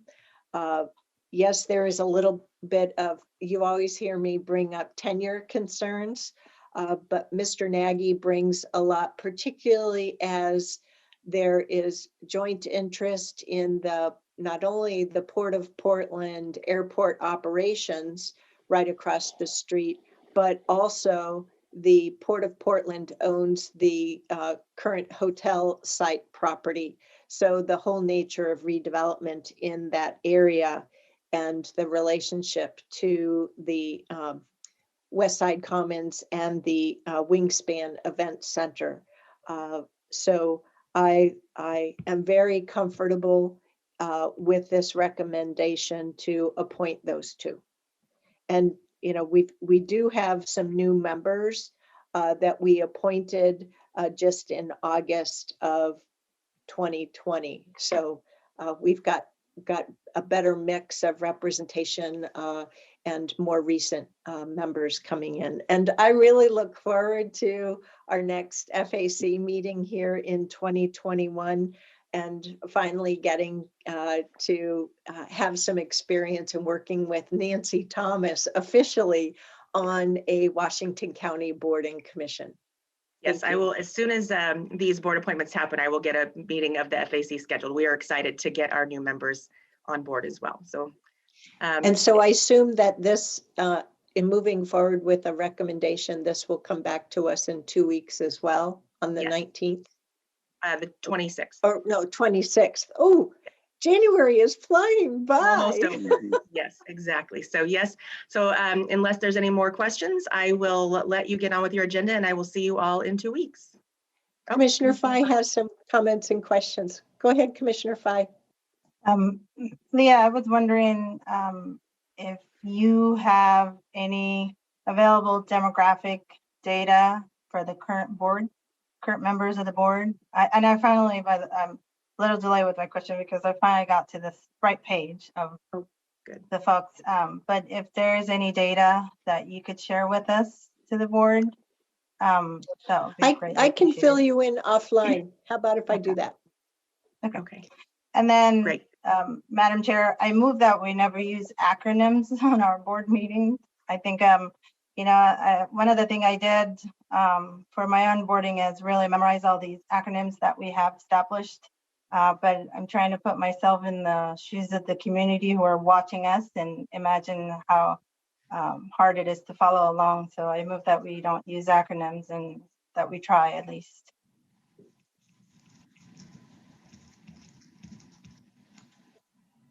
All righty. So is everyone comfortable in moving forward with this recommendation for action in a couple of weeks? Okay. All righty. Great. Thank you. Great. Thank you. Well, we're a little bit ahead of schedule. That's wonderful. We do have some longer presentations coming up on the agenda. So at this point, I would recommend that we take a 15-minute break and reconvene at 12:25. Is that okay? At 10:25. Woo! Thanks, Commissioner Treese. So see you back here at 10:25. Thank you.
Welcome back, Tanya. Commissioner Treese.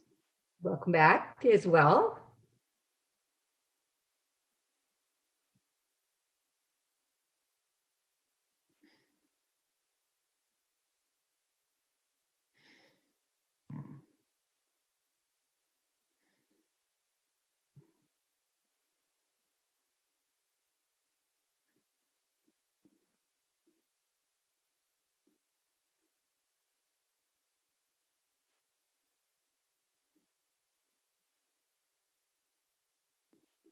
Good morning, Lisa. Good morning.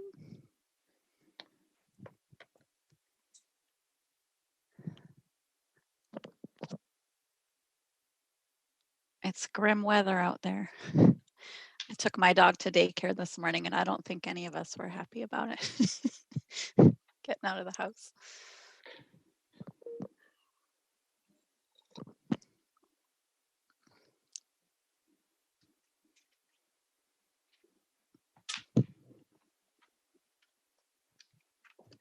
I appreciate getting the updates from John about the flooding. And, you know, I assume that we will continue to get updates on, you know, different areas throughout Washington County and what the effects of this weather pattern has been. Madam Chair, we are ready to get back to work session. You're on your second mute, Madam Chair. I'll add that it's good weather for turtles, frogs, and ducks. Although with all the the intense levels of rainfall, the water is very turbid. So that's not good for our aquatic species, that's for sure. Alrighty, next up on our agenda is discussion about the Cultural Coalition of Washington County. And with us today is Lisa Tattersall. Please take it away. Thank you. Good morning, Chair Harrington and Commissioners. I'm Lisa Tattersall, Manager of Washington County Cooperative Library Services, and I'm here today to talk about the management of the Cultural Coalition of Washington County. Next slide, please. So for the agenda for this presentation, today I'll be covering the history of the Cultural Coalition, how it's currently structured and managed, and why we're having this conversation now. I'll talk about the conversations I had with stakeholders and the staff recommendation that we have for the future management of the Cultural Coalition. Next slide, please. So a little bit of history. The Oregon Cultural Trust, or OCT, is an agency under the umbrella of Business Oregon, and the OCT was created by the state legislature in 2001. In 2005, the OCT established county and tribal cultural coalitions. Each community, and I'll talk in a minute about the purpose of the Cultural Coalition. So at the time, each community was able to choose how to set up their coalition. And at the time, county staff recommended the structure we currently have, which I'll have on the next slide, in order to keep a strong connection between the Board of Commissioners and the arts in our county. We think this structure is unique in our state. Next slide, please. So the current roles of how this works, I'll start on the right-hand side of this chart. So the Oregon Cultural Trust is the home of the Cultural Coalition program. They are the source of funds that are regranted in our community. The Cultural Coalition in our county is one of 45 in the state, and their main purpose is to act as a regranting board for these OCT funds. Their second main purpose is to really promote the Oregon Cultural Trust tax credit and the whole program in general. And so the CCWC, the Cultural Coalition of Washington County, has between 9 and 15 coalition members, and they meet 4 times a year to distribute grants. In 2020, they awarded 36 grants to organizations in Washington County, totaling $55,000. So on the left-hand side of this chart explains sort of the roles related to the Cultural Coalition. So your Board of Commissioners appoint coalition members to the CCWC. WCCLS provides administrative staff support, which is about a quarter FTE, quarter time FTE. And then the Regional Arts and Culture Council, or RAC, is the fiscal agent for the Cultural Coalition, and they also manage and provide the grant application software. Next slide, please. So why are we having this conversation now? I'll just give you a little lead up to how we got here. So in the spring of 2018, discussions with arts stakeholders in the community about the structure of the Cultural Coalition began. By the end of that year, sort of fall 2018, there was facilitated conversations with the county and stakeholders that resulted in a recommendation to move the Cultural Coalition out of Washington County's sort of administration or management.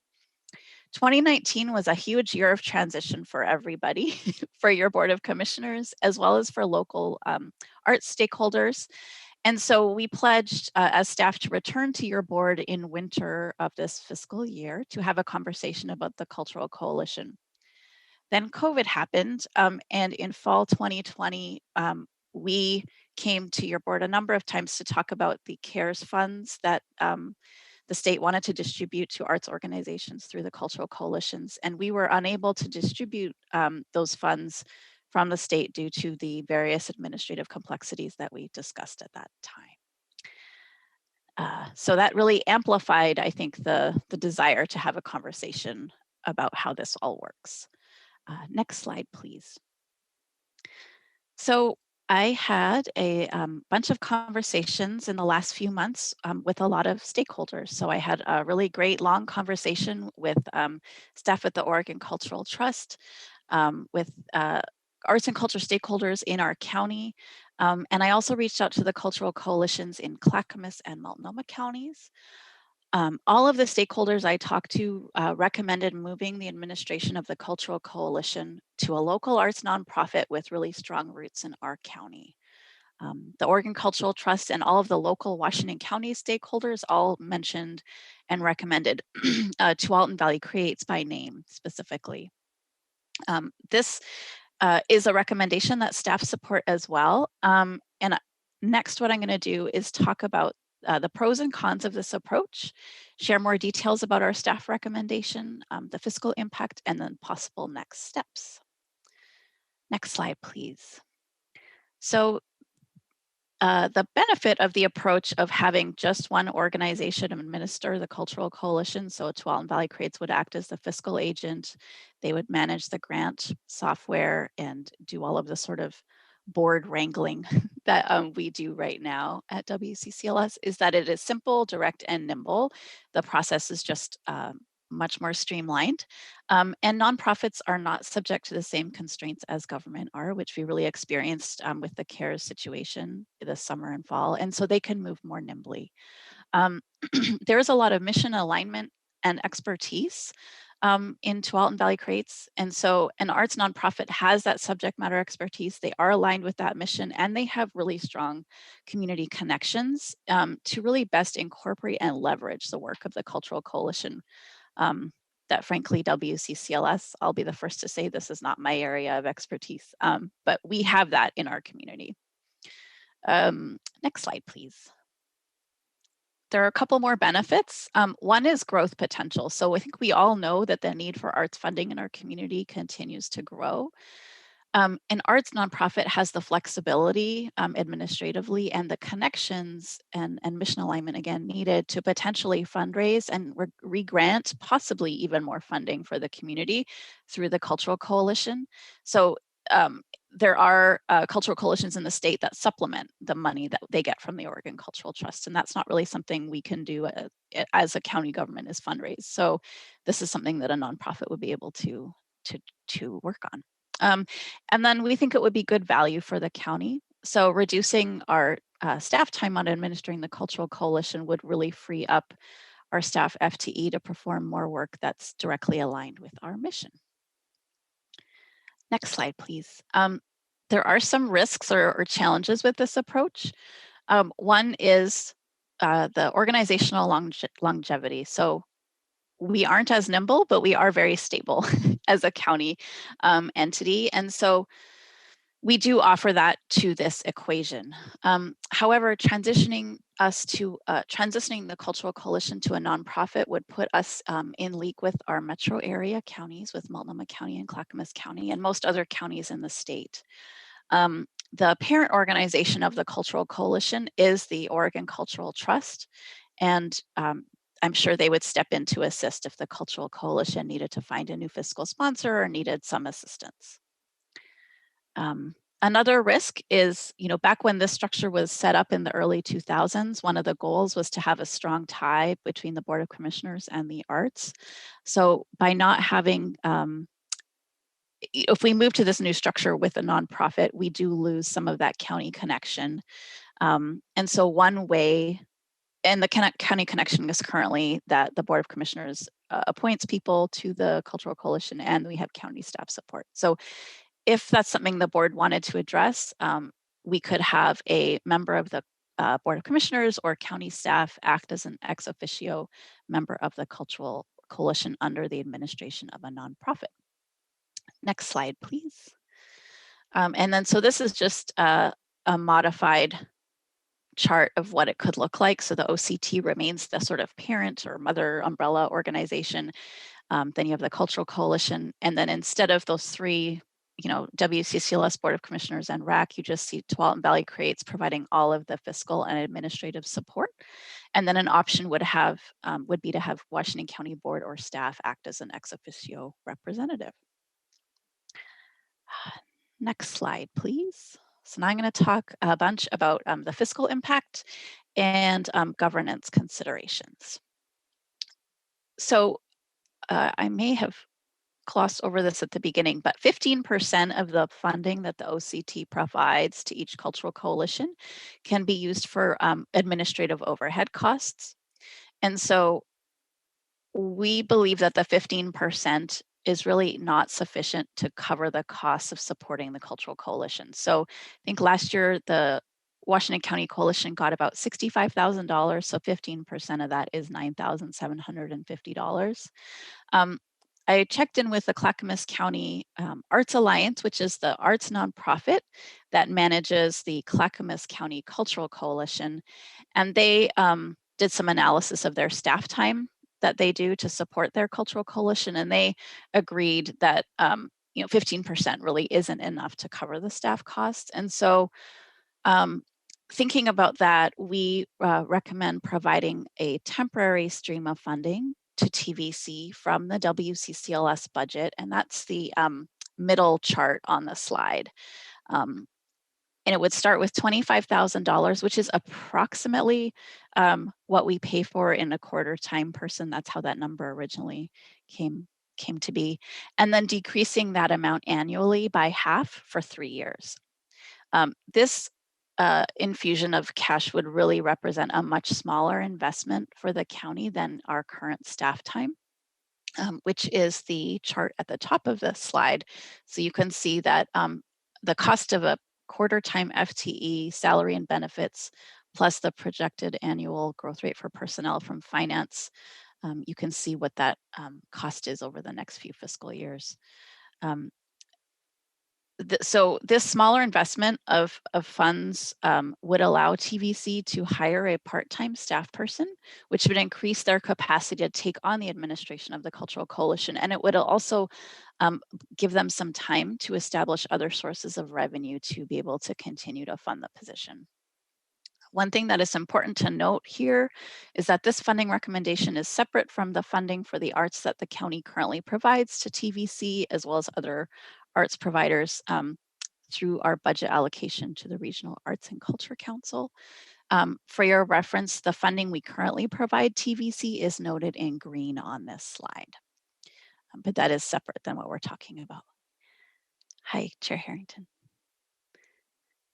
Before you move away from this slide, I want to make sure I understand that in addition to TVC, Tualatin Valley Creates taking on the administration, this is saying that the funding for RAC would need to continue. Correct. Yeah, that's a separate, yep. Those are unrelated things. So that would continue. Yeah. I mean, it's your choice as part of the budget process, but that's not what we're talking about today. Yeah. Does that answer your question? But does the funding for RAC need to continue in order to support the change? Oh, I got you. This is proposing. Thank you. I understand your question. So right now, our funding for TVC goes through a pass-through to the Regional Arts and Culture Council, but it doesn't have to. And so we could just move to a direct Washington County to Tualatin Valley Creates. Absolutely. Yep. Does that answer your question? Well, I think what I'm trying to be clear on is there's the administration of a cultural committee, cultural trust for OCT funds. And we've been using RAC as a facility, and then having this Washington County staffing. What your current proposal has is what your prior diagram talked about was moving to Tualatin Valley Creates. And therefore, I don't see why we continue to pay an administration fee to RAC. I got it. Yeah, so that, I think I do, that 8% that we're currently, that RAC is taking. Yeah, so that, so RAC has, yeah, RAC takes 8% of the money we get from the Oregon Cultural Trust to administer. And so what we would propose instead is that none of that administrative fee from the Cultural Trust goes to RAC, and that the 15% would go to Tualatin Valley Creates. So, but that's not, okay, all right. So with moving administration to Tualatin Valley Creates, the status quo would stop completely. Yes. And great. And Yep. all those dollars that flow from Washington County to RAC would no longer flow. And that, to me, isn't clearly represented in that middle section here. Okay. And I would want to see that documented. Okay. Got it. But Okay. I understand it logically. Okay. And then also, well, you haven't explained the green, so I'll leave it. Okay. I think Commissioner Willie, have you got your hand up? I do, and the chair was asking the questions that I was confused about as well. I was wondering about the money we send to RAC. And so basically we are redirecting that through TVC and managing our own arts and culture money. Do I understand that completely? So we have, no, I should clarify. So right now the county directs, I think it's, I should have pulled this up, but I think it's about $93,000 that the county sends to RAC every year from the general fund. And that is the contribution the county makes to RAC. And that money gets moved from RAC to support arts providers in the county.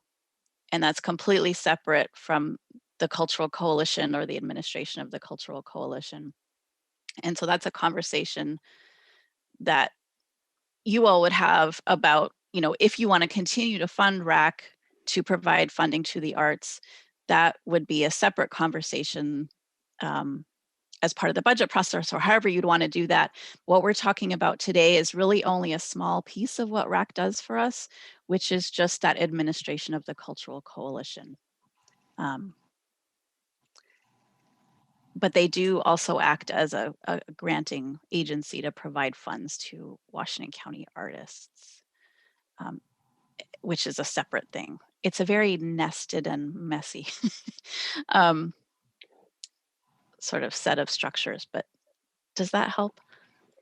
Well, So I think what by hearing just from two of us, what this presentation isn't going to give us the level of clarity that we need for all of the administration of arts funding support from Washington County. And so Ms. Angie will need you to capture that there needs to be follow-up. This slide does make it a bit confusing about RAC's role moving forward. What I think, so what I'm hearing Lisa say is that RAC has two roles right now. Correct. And what I want to make sure is that for that role where RAC is distributing funding for cultural coalition in Washington County, that level of funding shifts from RAC to this proposed TVC role. Correct. And for me, this slide makes that a little confusing. Okay. Because what, Lisa, I heard you propose is that in addition to the 8% that would go to RAC, RAC has let us know that administration costs have been more than the 8%. And so that's why this proposal has a temporary 3-year transition. Yeah. Got it. Yeah. Thank you. Yeah. I understand that. Commissioner Willie, did that help you? Well, yes, this conversation does help me, but I think what I'd like to see is then what is the responsibility of RAC and what's their focus of their purpose of their funding and in comparison to TVC. I mean, this is a kind of a refresh of conversations I was having several years ago about this very, I guess, specific topic as to who's on first and why do we need both. And so the creation of TVC and the formation and all the work that you've done with this group has been great. But I think I need to have a better snapshot of, is there a second step to this? Yeah, combining of all this. I was right where I think Commissioner Willie is at. I was hoping that through this topic today, we would bring to closure that instead of having multiple cultural organizations that we were using to advance arts and culture in Washington County, that it would come down to one. And so I'm perfectly willing at this juncture to say that the RAC role lessens. And we do have to have a conversation with regard to our proposed budget for next fiscal year about what funding, if any, we're going to have from our general fund to further arts and culture funding because of our own fiscal needs, aside from the funding that comes through OCT. But let's hold on that. But at least two of us are right there in consolidating things down from RAC to TVC following this proposal. Sorry if I bogged you down right there. No, that's great. And I'll work with Tanya and Ruth and follow up after this meeting on your discussion. Thank you. All right, let me figure out where I am. Okay, so so that was the funding piece. Now sort of shifting over to governance. So recently, the Board of Commissioners appointed new board members to the Cultural Coalition that had 3-year terms, which expire in December of 2023. So our recommendation is if we move the administration of CCWC over to the TVC, that those current board members serve out the length of their terms on the Cultural Coalition, with the Cultural Coalition acting as a re-granting board that is separate from the Tualatin Valley Creates board. So it's sort of administered by Tualatin Valley Creates, but it's not the same as their board. During this time, the Board of Commissioners would no longer appoint new Cultural Coalition board members, and that responsibility would shift to the Tualatin Valley Creates board. This is something The Board of Commissioners could also consider having a member of the Board of Commissioners or county staff sit on the Cultural Coalition as an ex officio member. Just in terms of what our metro area neighbors do, the Multnomah County Cultural Coalition does not do this. So they're completely separate. They have no ex officio representation. And then the Clackamas County Cultural Coalition, I reached out to them. So Clackamas County is a little different. They have a Department of Tourism and Cultural Affairs, which we do not in Washington County. So they do have an ex officio staff representative from that department. Okay. So next steps, and we've got the slide up, thank you. So if the board supports this recommendation, so we would recommend that the county staff, that we work with the Oregon Cultural Trust and Tualatin Valley Creates to develop a more detailed transition plan. We would want to develop interim bylaws for the Cultural Coalition that cover that 3-year period through June 2024, and write a memorandum of understanding for the county, TVC, and the Oregon Cultural Trust for that same period of time. Hi, Chair Harrington, you've got a question. I have a clarifying question. Yeah. You talked about the current cultural coalition members and transitioning. What my detailed question is does the board of TVC, are they confident in this proposal and willing to have it transition that way? I've had conversations with Razier Rouchon, the executive director of TVC, and she has been speaking, a lot with her board about this. So okay, I think, thank you. That was my clarifying question. Thank you. Thank you. Yeah. And so we'd sort of work out all of those details and then return to your board this spring with a draft memorandum of understanding for you to review. That is the end of my presentation, so I'm happy to answer any further questions. Commissioners, what questions do you have or comments? I know I've spoken my, well, I haven't spoken my full piece yet, but I've given you indications. Commissioner Rogers.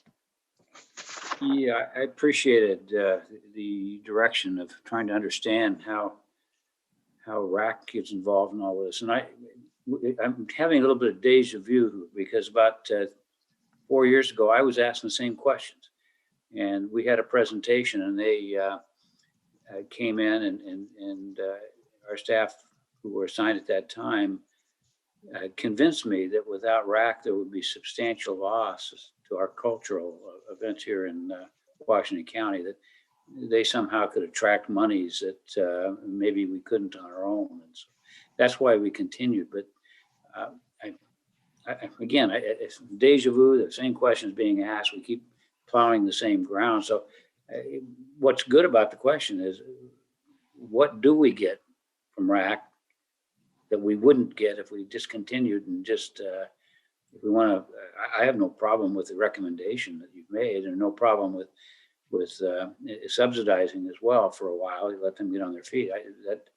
We don't spend a lot of money on arts, and that's one of our core issues that as a county we do. So when you come back, I guess when it all happens, can we get some clarity on what RAC does and doesn't do for us? So I don't feel like I'm as confused now as I was 4 years ago when we asked the same question. So that's rambling.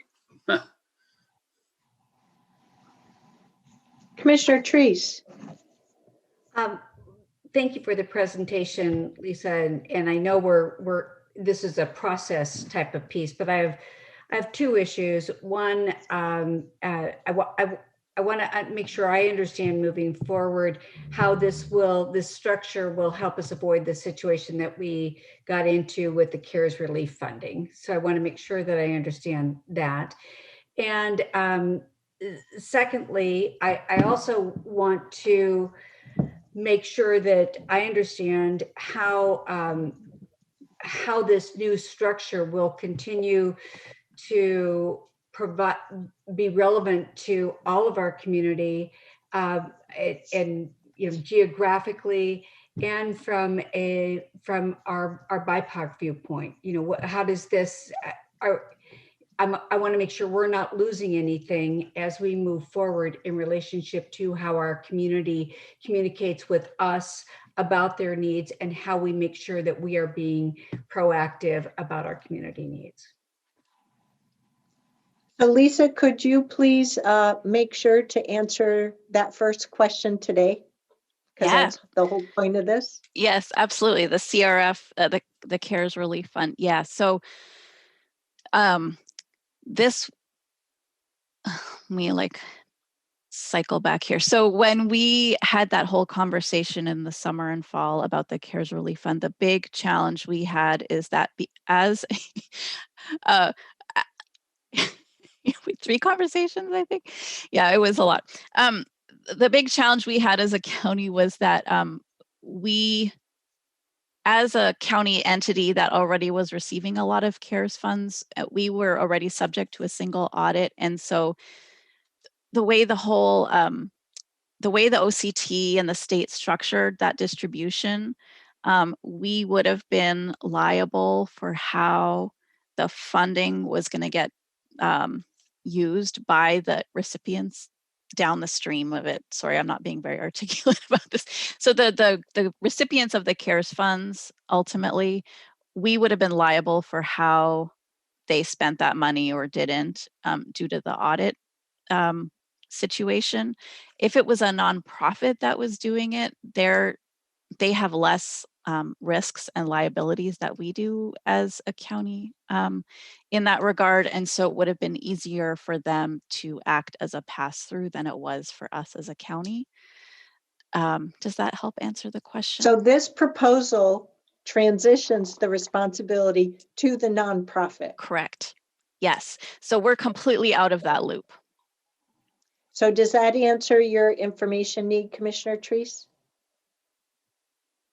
Yes, it does. Yeah, It the does. correct terminology is subrecipients. So Thank you. you I would, knew I was. yeah, you would have been deemed a subrecipient, which makes you accountable and responsible for the organizations that you gave the money to. And so you did not want to step into that environment. So that's why you opted out. And yes, as a nonprofit now, some of those barriers have been removed. And so we're going in the right direction. And Sarah, thank you for the reminder and the fact that's the umbrella under which this whole conversation is being held.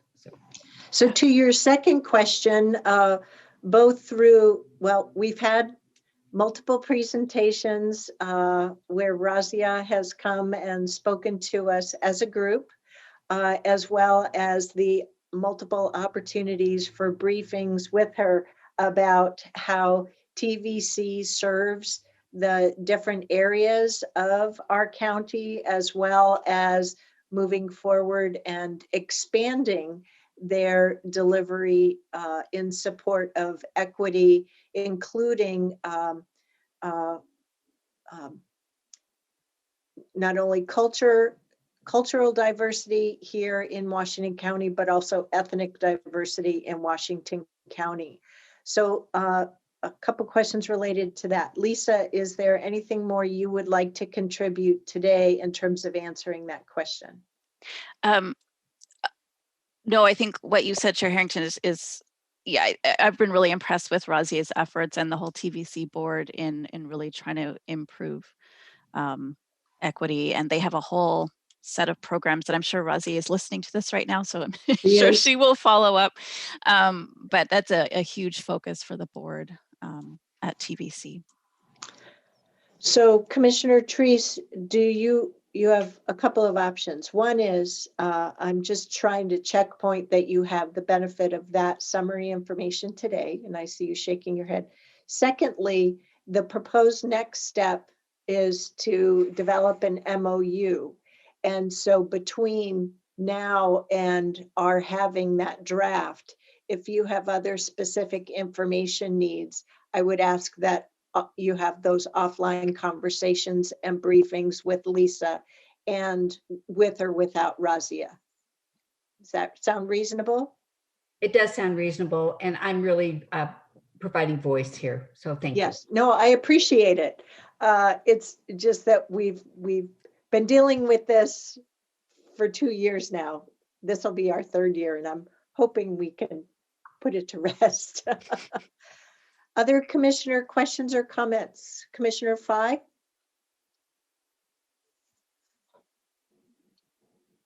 Hi, Lisa. Thank you for a great presentation. I had a lot of questions about the Cultural Coalition, and I feel like you answered a lot of those questions today and learned a lot about the coalition. My question was around how much is the CARES Fund money? I know you in the materials that were provided, you talked about 65,000, but there wasn't a dollar amount that was put in. And so that was my first question. And then the second question, how does this move or change, which is a bit, from government to a nonprofit responsibility and the role nonprofits play? How did the cultural and arts community feel about this move? I know you put in the material that it sounds like you talked to the co-directors of the Five Oaks Museum and then the Oregon Cultural Trust staff. But what about the actual community and that especially the ones that got the 55,000 grant money?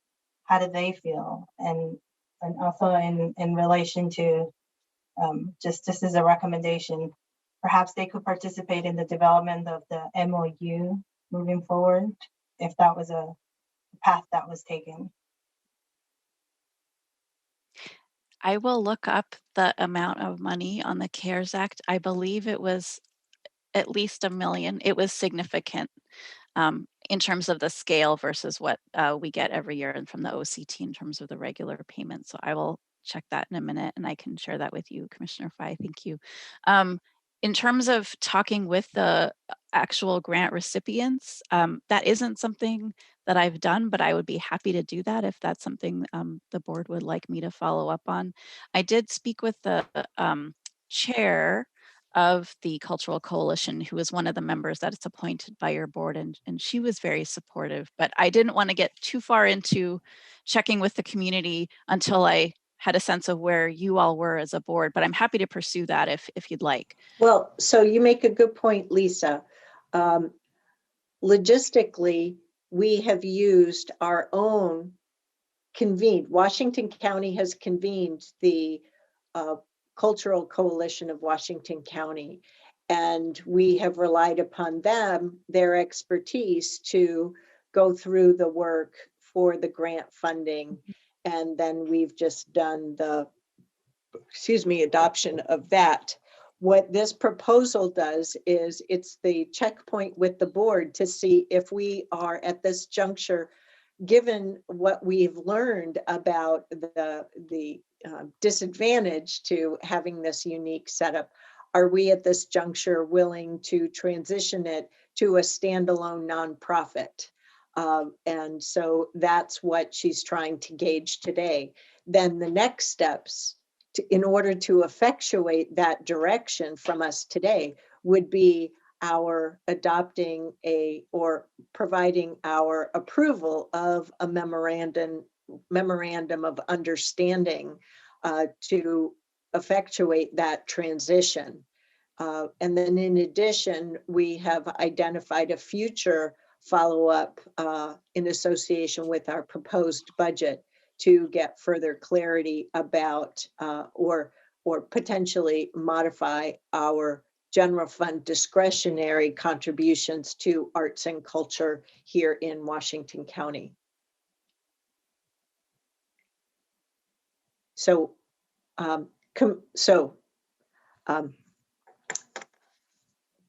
do you have any other thoughts or questions on that, Commissioner Fye? Thank you, Madam Chair. With that said, I think for me, I would feel comfortable knowing what the arts and the culture community in Washington County feel about this move before we make this decision, just among ourselves. I would like so to know. they would, as part of that MOU step, then the public does have something to concrete to respond to and weigh in on. Yes, We but don't I have think that yet. Yeah, but I think the MOU would be, how do you feel about, or how do you want to construct this MOU between Tualatin Valley Create? And so I think the conversation I'm looking is before, how do you feel about this move? Maybe the community might suggest somebody else. Again, I'm also new coming in here, so I'm just processing out. I'm just giving people the opportunity to suggest who they feel comfortable managing arts and culture money in Washington County. I think what you've got are 4 of us who've been dealing with this situation for 2 years now and have the benefit of knowing, having had that experience. And it would be great if Lisa has a briefing with you to share that. And certainly Commissioner Rogers has even longer experience as a Washington County Commissioner in this space. So but to clarify on the next steps, Lisa, you talked about having an MOU sometime in the spring. Is that right? Correct, yeah. Yeah, so I think there's plenty of time, Commissioner Fye, for you to have the benefit of that and for Lisa and TVC to be engaging with the community on it as well. Does that sound reasonable, Commissioner Fye? Yeah, I think I'll explore I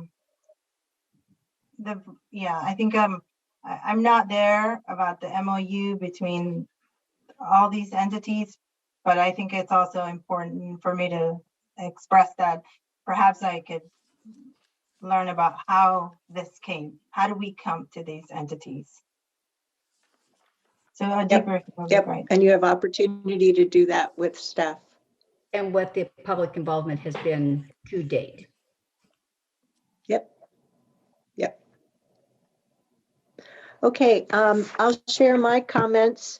I want to thank you, Lisa, for following up on this. I think as we've touched on already, feels a little bit like plowing old ground, but it's good to see that we're working towards resolution of this with the benefit of our more recent 2020 experience.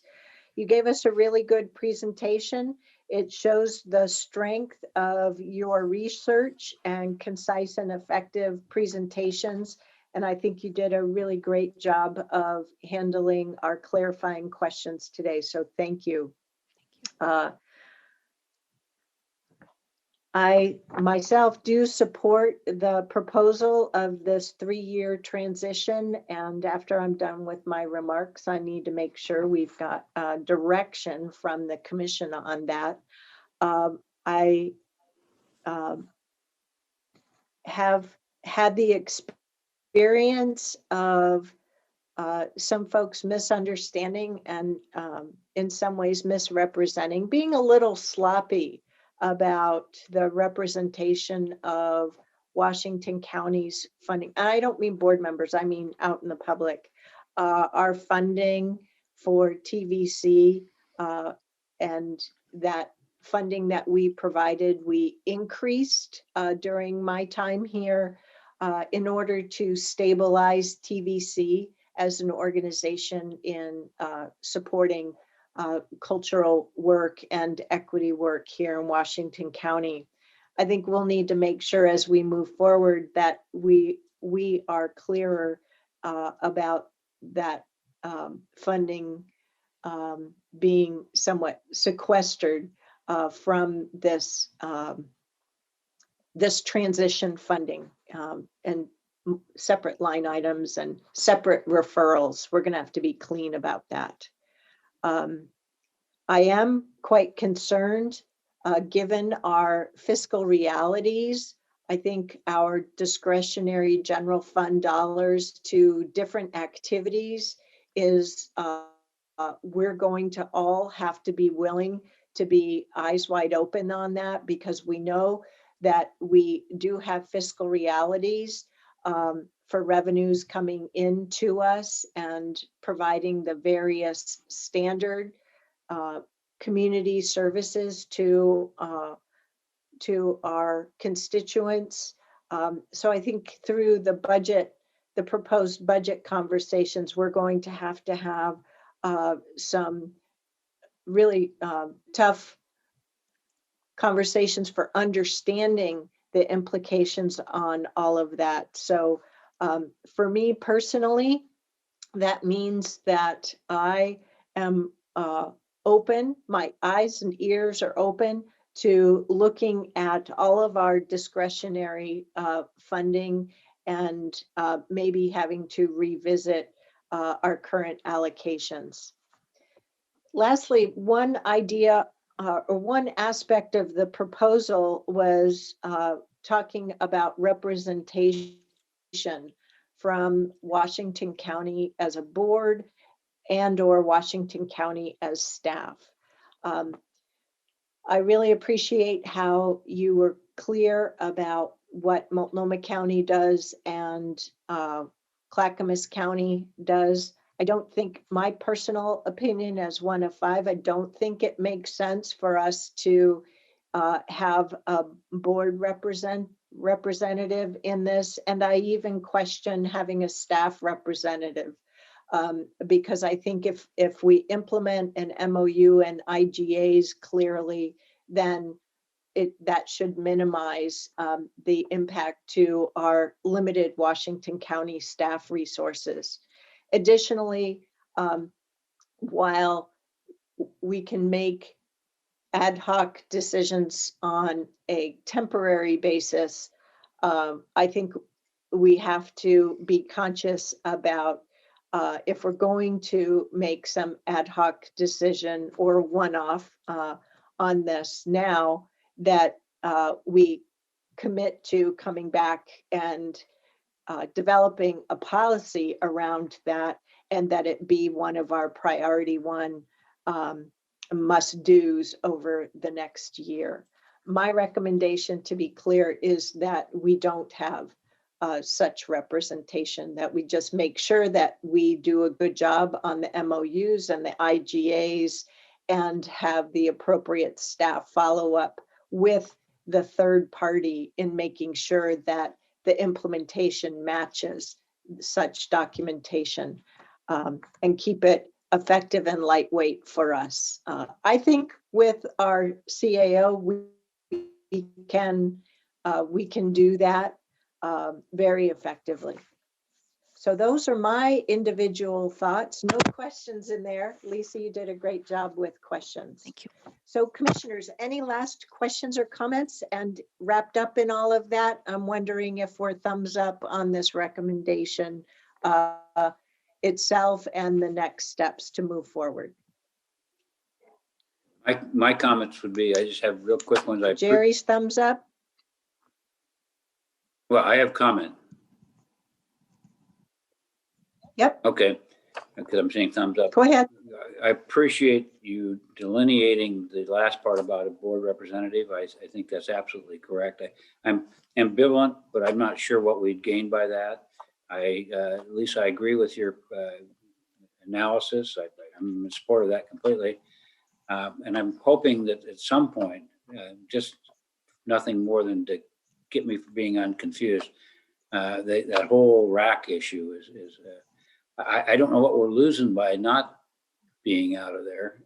I was convinced, I was convinced about 4 years ago that we somehow had to have them, that was a big winner on our part, but I never quite understood why. So if you could bring back some information. So Commissioner Angie took that AR and will be coming back to us in the future. I'm up then. Yep. Yep.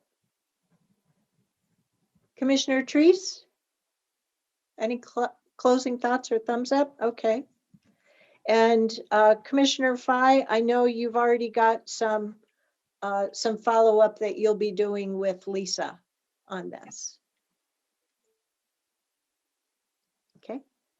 All righty.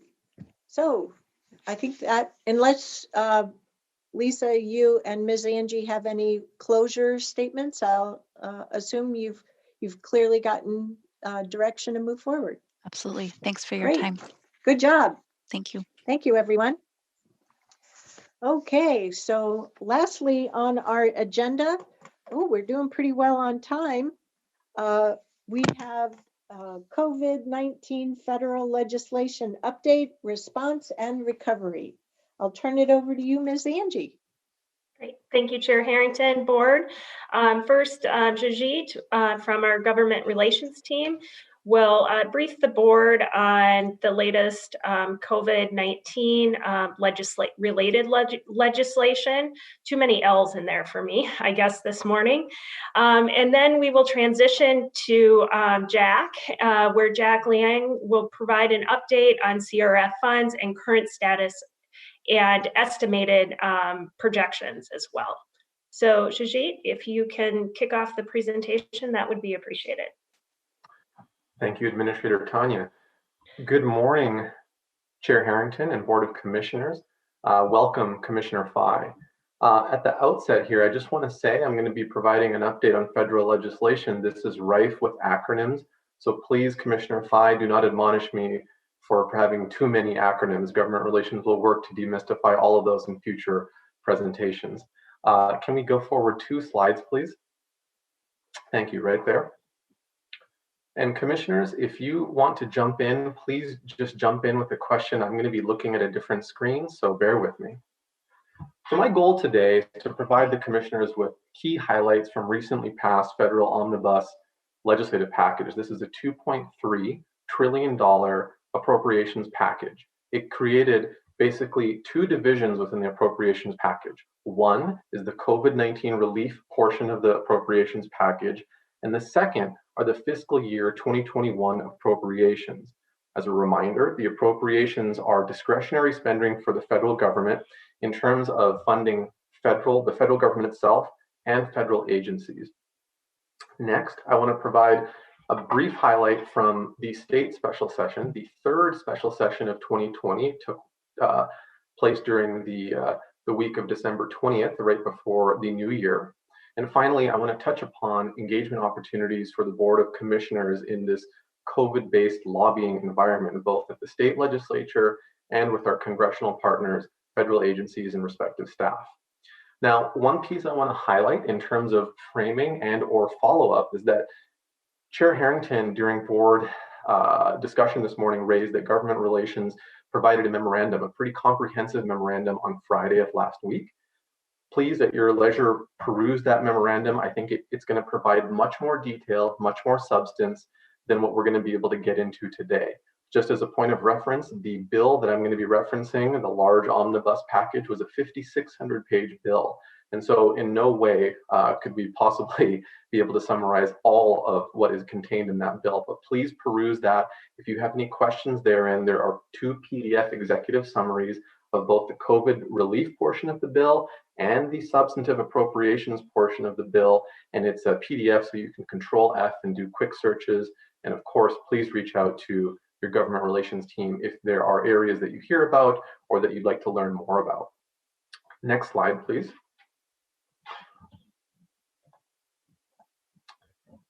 Thank you. So let's start with the federal COVID relief package portion of the fiscal year 2021 appropriations bill. Chair Harrington, I know you were searching for some sort of nice, clean acronym that would, like we had with CRF. Unfortunately, I don't have one of those for you because the media nor our congressional partners devised one. I've just been calling this the COVID-19 relief package portion of the $2.3 trillion omnibus package. That is a mouthful. So let's start with, importantly, what is not included. Direct state and local government dollars were not a part of this package. So I just want to quell any confusion around that. I think some folks are thinking, oh, maybe there's a CRF 2.0 or something like this. That is not the case. What we did get, however, is an extension of the CRF allocation deadline all the way to December 31st of this year. So from an accounting perspective, that gives us another year.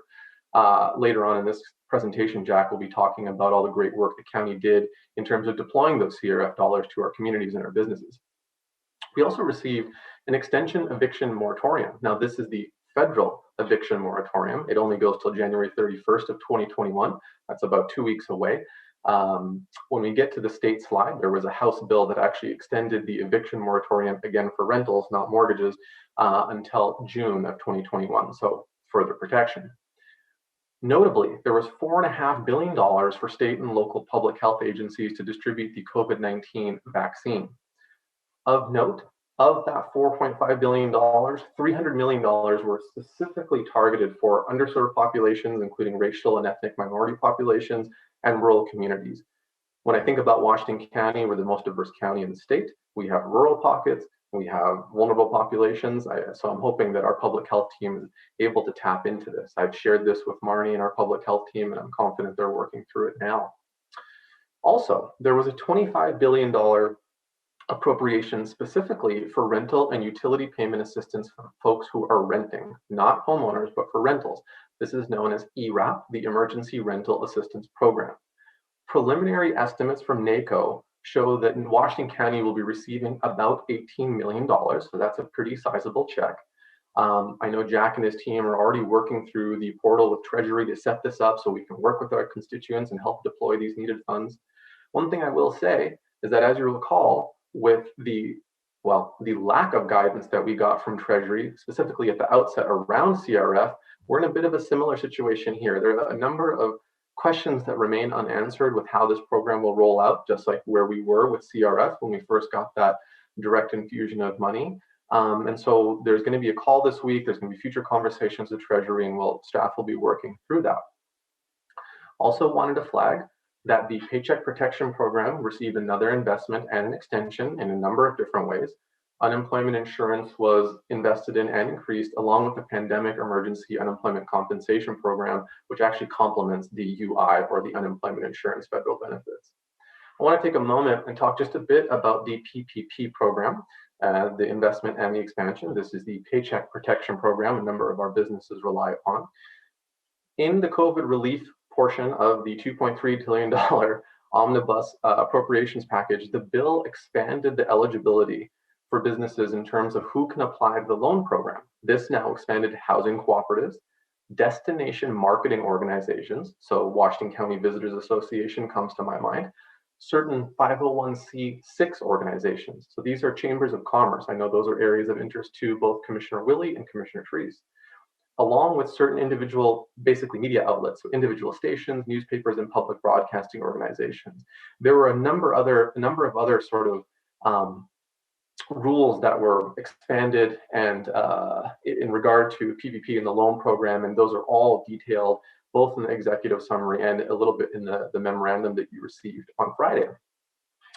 Another piece that I want to mention, and I know Commissioner Willie, you were tracking rural broadband with a keen eye, is that in the COVID relief package portion of this bill, there was $300 million specifically for rural broadband for folks who cannot access either education or telehealth or be able to pay for their rural broadband access, their subscription fees, whatever they may be. So this is really targeted in that way. When we get to the next slide, where I'm talking about large-scale federal appropriations, which are not tied to this COVID world, if you will, there was also another, basically a little bit over $700 million investment in rural broadband. I flagged this because Commissioner Willie has done sort of a great job of letting the team know this is an area of concern. And for commissioners, I'd like to say that if there are other areas, passion, interest, or concern federally, please let us know, because as we work through these large-scale bills, we flag it, we note it, and then we can provide you great updates with it in a timely manner. I think that's quite helpful. Can I ask a clarifying question? Yes, Chair. So, and I have your memo at the same time, but as I just take these figures with the 4.5 billion, the 25 billion, and the 0.3 billion for broadband, that all comes to just under 30 billion. And as I understand it, this, what some are calling this COVID stimulus package has this 900 billion specifically for this COVID-19 relief section, separate from the 2021 appropriations. That's a big delta there between 30 billion and 900 billion. So am I correct in understanding that the bulk of the COVID relief dollars are going into the second to the last bullet for the paycheck protection, the unemployment insurance, and the pandemic emergency unemployment compensation programs? Is that a correct, simplified understanding on my part? Yes, and other functional areas that are in the summary that weren't included in this because they weren't as germane to the county or the communities that we serve. Okay, thank you for clarifying that. I really appreciate that. Thank you. Absolutely, Chair. Great question. Board Clerk, if we can move to the next slide, please. Thank you. Now, I don't want to spend a whole lot of time here because this isn't really within the COVID legislation world, but given that this was such a large-scale funding package for the federal government and also a number of the key federal grants that we rely upon, for example, community development block grants or the WIC program or back to rural broadband investments, I would be remiss if I did not include this. So for those of you who like to spend a lot of time dabbling in federal policy, you'll notice that these federal appropriations amounts for these few programs that I've highlighted here are very close to what we saw in fiscal year 2020, level funding, if you will.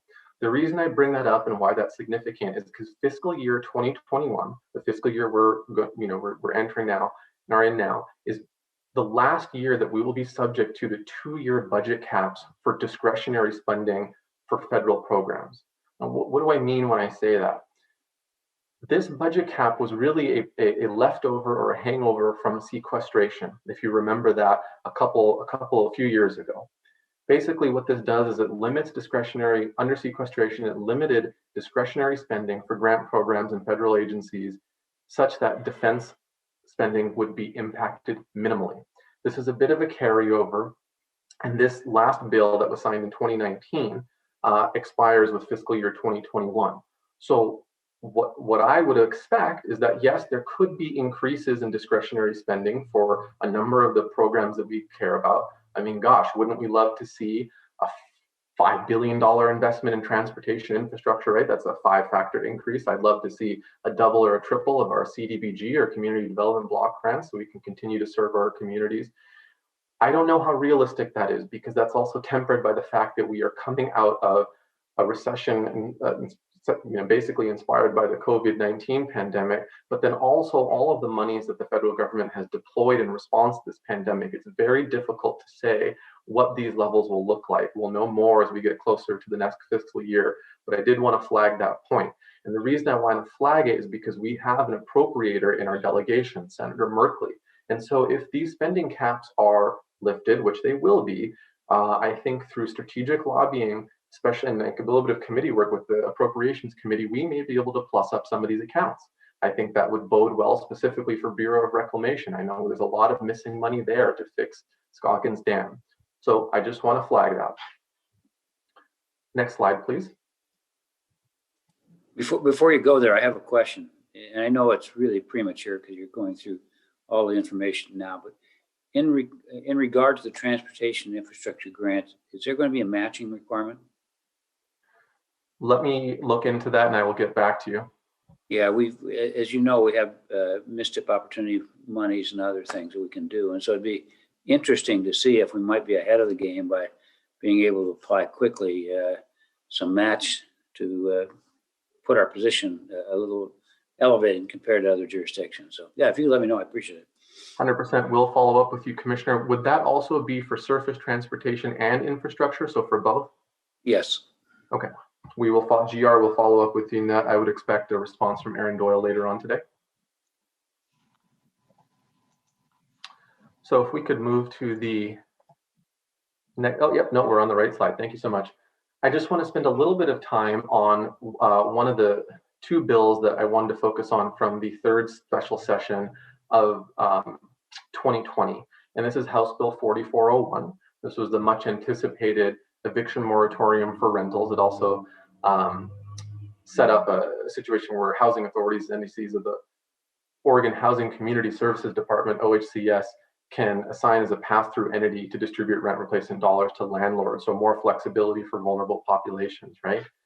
In addition to 4401, there's a bit of a compatriot bill on the Senate side. It's Senate Bill 5731. This allocated $150 million fund for grants to landlords. I think that there were a number of questions around, well, okay, there's a lot of seemingly good protections for people on the rental side. What about protections for our residential and mortgage commercial foreclosure protections, right? And unfortunately, the state legislature did not take up any issues on that, but government relations is happy to report that Senator Lee Byer has a bill that he is developing for the long session to extend residential foreclosure protections. And so we will be reporting on that. We don't have a dollar amount on it. I personally haven't reviewed the LC, possibly Paige from our team has, but definitely more to come on that when we have it. And as a point of reference, there were other important things that happened during the state legislature. They are included and embedded in your memo, so please reference that if you'd like a deeper dive. Next slide, please. Finally, board engagement. This really was born from a question that Chair Harrington has raised a couple of times, and I'm really glad to hear her asking it because it's exactly the questions I want to answer. Let's start with the state. We, as a government relations team, are entering uncharted territory. Never in my life have I had to lobby solely through a digital environment. I don't know what that's like. I've never done it before. I am comfortable with hounding legislators and following them around Salem and waiting for them to come off the floor. That I can do. But in this world where we are, supporting best practices and engaging in social distancing, if I was to wager, I would say that all of our meetings will continue to be, whether they're lobbying one-on-one or providing testimony, will be in video, it will be on the phone, written correspondence and testimony. But one thing I want to flag is that as a GR team, what we'd like to learn from the board is what are the pre-existing relationships you have at the state legislature that we can strategically capitalize on. For example, Commissioner Treese, I know we've talked a little bit about Senator Thatcher before, right? And I know a number of you have other relationships, and we have Commissioner Fye, a new commissioner to our board who likely brings in even newer relationships. And we really want to be able to tap into that. I think the same can be said at the federal level, but the opportunities I think could be larger in a sense, right? We have a new presidential administration with the Biden-Harris administration. We have a new composition in Congress. And so this really could lend itself to creating opportunities for us. One thing I will say, though, on the federal side is that lobbying there is even more difficult. My current understanding after checking in with my former team, Team Merkley, is that to even have a meeting in DC in a Senate office now, you have to have had the meeting on the books prior to the attack last week. And then you have to have an escort, and that is the only way you can do it. And so, this is just something we're going to have to grapple with. Government relations will be nimble. We will look for opportunities for you to engage. One of the things I'd like to do in the coming new year is perhaps host some roundtables and some issue-based forums so we can talk to our delegation about how we can be strategic and better serve our community. So with that, I will take any questions.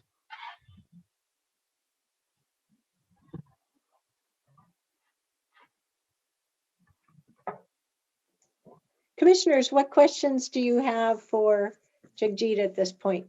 And as I understand it, there's going to be a presentation from Jack, right, Jagjit? Correct. Okay. Yep, just a little Commissioner pause Willie, go ahead. And then I see you, Commissioner Treese and Commissioner Fye. Yeah, I guess I don't have any questions. I just I appreciate the fact, Jagjit, that we are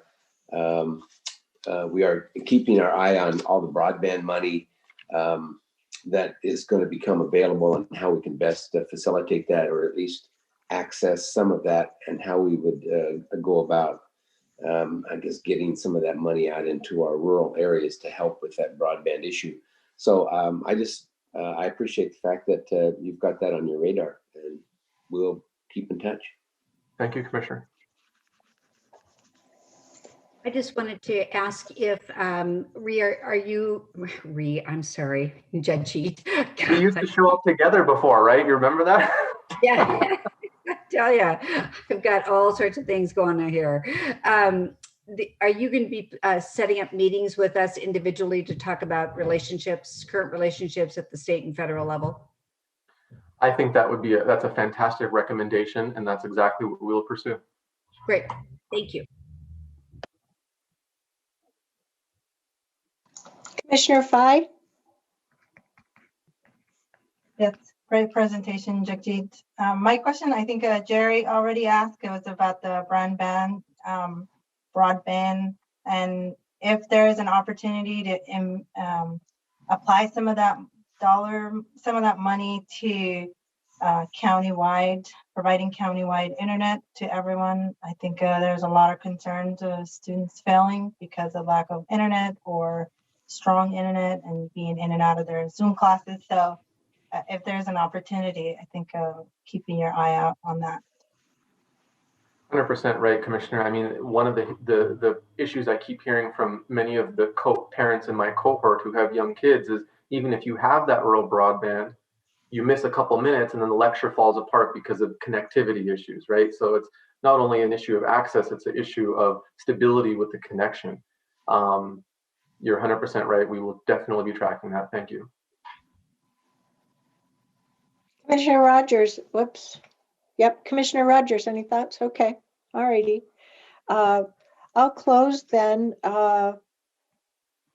with, I can let you know now, relationship-wise for state representatives and senators, I have good relations with almost everyone on the Democratic caucus, not so much on the Republican side, and on the Democratic side, Senator Betsy Johnson is in the league of her own. But you already know that, so. Yes.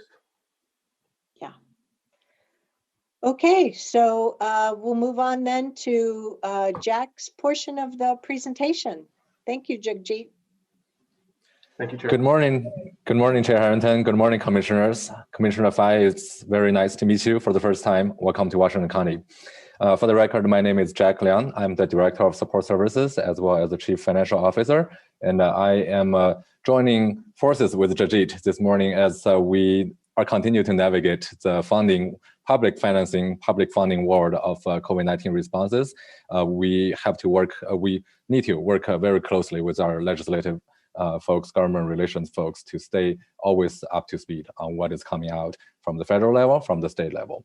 For my part of the presentation today, I'm going to provide a high-level update on the CRF funding, as well as some opportunities and plan of actions that we are currently working on now that we're in 2021. Next slide, please. So I always like to include a refresher of our work group, the two goals that was established by the work group, as well as 4 priorities. So the 2 goals is to provide the most positive impact to the most amount of people. And then the second one is to maintain adherence to the CARES Act guidance and provided by the Department of Treasury. And we, at the staff level, have been following those 2 goals to our heart and been really rolling in the COVID-19 programs for 9 months. Chair Harrington, go ahead. And just for the benefit of our newest board member, the goals and the whole coronavirus relief fund framework was adopted and approved unanimously by the full board. Thank you for that addition, Chair Harrington. And next slide, please. So as the chair mentioned, the 4 principles that were part of that adoption by the board includes protect public health, stabilize local economy, support community-based organizations, as well as mental health and community psyche. So those are the 4 general principles that the county has implemented. Next slide, please. So that gets us to the various programs that we have implemented under those umbrellas. Each bubble represents a smaller breakdown category that was also included as a presentation to the board. Now, as your board recall, in December, along with the emergency declaration, your board has delegated certain authorities for reallocations in the last month of the CRF fund to county administrator. And then I just wanted to point out a few reallocations that has happened as a status update. All the programs that has a little yellow arrow that points to it has some level of reallocations. Most of them are a little bit smaller. There are a couple major ones. So to start off, there's a $6.7 million reallocated from savings from Protect Public Health portion and went into the cities and special district assistance as we identify funding gaps. That is actually a portion that will meet all the funding gaps in the cities and special districts in terms of their COVID-19 response in their cities. And then there were $5 million reallocated from Protect Public Health to school district support as well as distance learning support as we continue to navigate in the world of distance learning, and the school districts needed that additional financial resources to help them plan for and continue their distance learning within the county. And then there were $682,000 that was reallocated from Protect Public Health to the business assistance. There were a little extra programs that was added in after the 15 million was all planned out. So that was a little bit smaller portion. In addition to that, we had the rental, the stable housing assistance, as well as the utility assistance being managed in the same group. And we have realized some savings from the utility assistance program. So there were $2 million that were reallocated from the utility assistance to the stable housing to fill some of the gaps there. And County Administrator Angie actually provided an update on the new program that Jenny Proctor was able to implement to support the housing providers, and it was a very well-received program. And a number of programs also just missed the previous December 30th deadline. So as Jajid mentioned, the federal extension that came from the new stimulus package while it did not provide additional funding, but it actually did provide a little bit of logistical flexibilities for us to finish some of those programs. And these programs includes a couple of the business assistance programs that we were in the process of getting contract in place, but because of logistical reasons, just missed the deadline. And we were going to finish those up in January under the CRF program.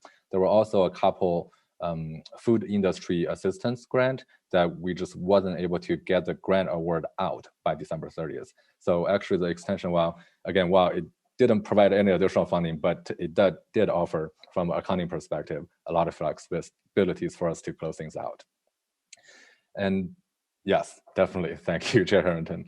It's very helpful to us. So since there were no additional fundings provided along with the extension, currently we are not planning to add any new programs or extend the time period of any existing programs into January through June period. What we are, especially you will see later in this presentation, we are anticipating to fully utilize the CRF fund, and then we may have some other funding sources that will come into play. So I can say that life was a little bit simpler before December 30th, just because we have a large portion of CRF to focus on. And then it gets a little more complicated, but we're very confident that we can navigate that if there are multi-threaded funding sources to be tapped into. Can I just add a bit of context here for the benefit of Commissioner Fye? The board had directed staff to do everything in our abilities to expend the funds by the end of the year. And so the staff team across the organization worked tirelessly, and I will use the word tirelessly, internally and also with our community partners. And so what we're hearing from Jack today, and this is for the benefit of the board, I feel really successful in the team's efforts because we're not at a point to be discussing additional reallocations. I do also want to express, we do know there's continuing community need. And the work that we have done for pre-planning 6 months ahead, how do we continue protecting public health, continuity of government, and ensuring that our business recovery centers continue to operate? That information is connected to the next slides that Jack will be presenting. But Commissioner Fye, I just wanted to provide a little additional context there. Thank you, Tanya. That's a very, very good addition. So next slide, please. So let's take a look at what's in our books right now. The CRF expenditures. We have a total of $63 million in the book right now. Now, before we look at that number and compare to the 104, I just want to reiterate, this is an unfinished book disbursement. And we're very busy tirelessly to roll the program out, get the word out before December 30th. Actually, our accounting work, the tallying up work, doesn't get really busy until January, like where we're receiving all the invoices, processing all the payments, getting our book ready. So this is a really just current status looking at our system. And you can see that in this chart, the orange portion is what we have spent under each category. And then the blue portion is on the books what we still have left in each category. Next slide, please. And this is a breakdown view for the Protect Public Health portion, which is our largest portion of the CRF allocation. You can see that we have broken down into the EOC, contact tracing, respite center, other public health expenses, COVID-19 leaves, telecommuting support, and other COVID-19 expenses. So the total of that portion right now stands at $25.4 million. And that is also at the time in the book number right now. And I will include in the later slides, I actually do have projected expenditures. Next slide, please. So this is our projected disbursement. As you can see in the total box, we definitely anticipate to spend the entirety of the CRF fund. And we are definitely starting to see a surge. Thank you, Chair Harrington, to see a surge of the Protect Public Health area. Actually, the number changes on a daily basis. We receive invoices, get them into the system. So we're working very busy in January to close the numbers and get to a final number sometimes in February. Next slide, please. So what that entails in the $48.4 million anticipated for the Protect Public Health expenditure is, for the most part, we're anticipating to trail along the line of the previous current status breakdown that you see. And then there is an added portion of other qualifying COVID-19 expenses to be reprogrammed. So that is I want to make sure, yep, that's the right slide right there.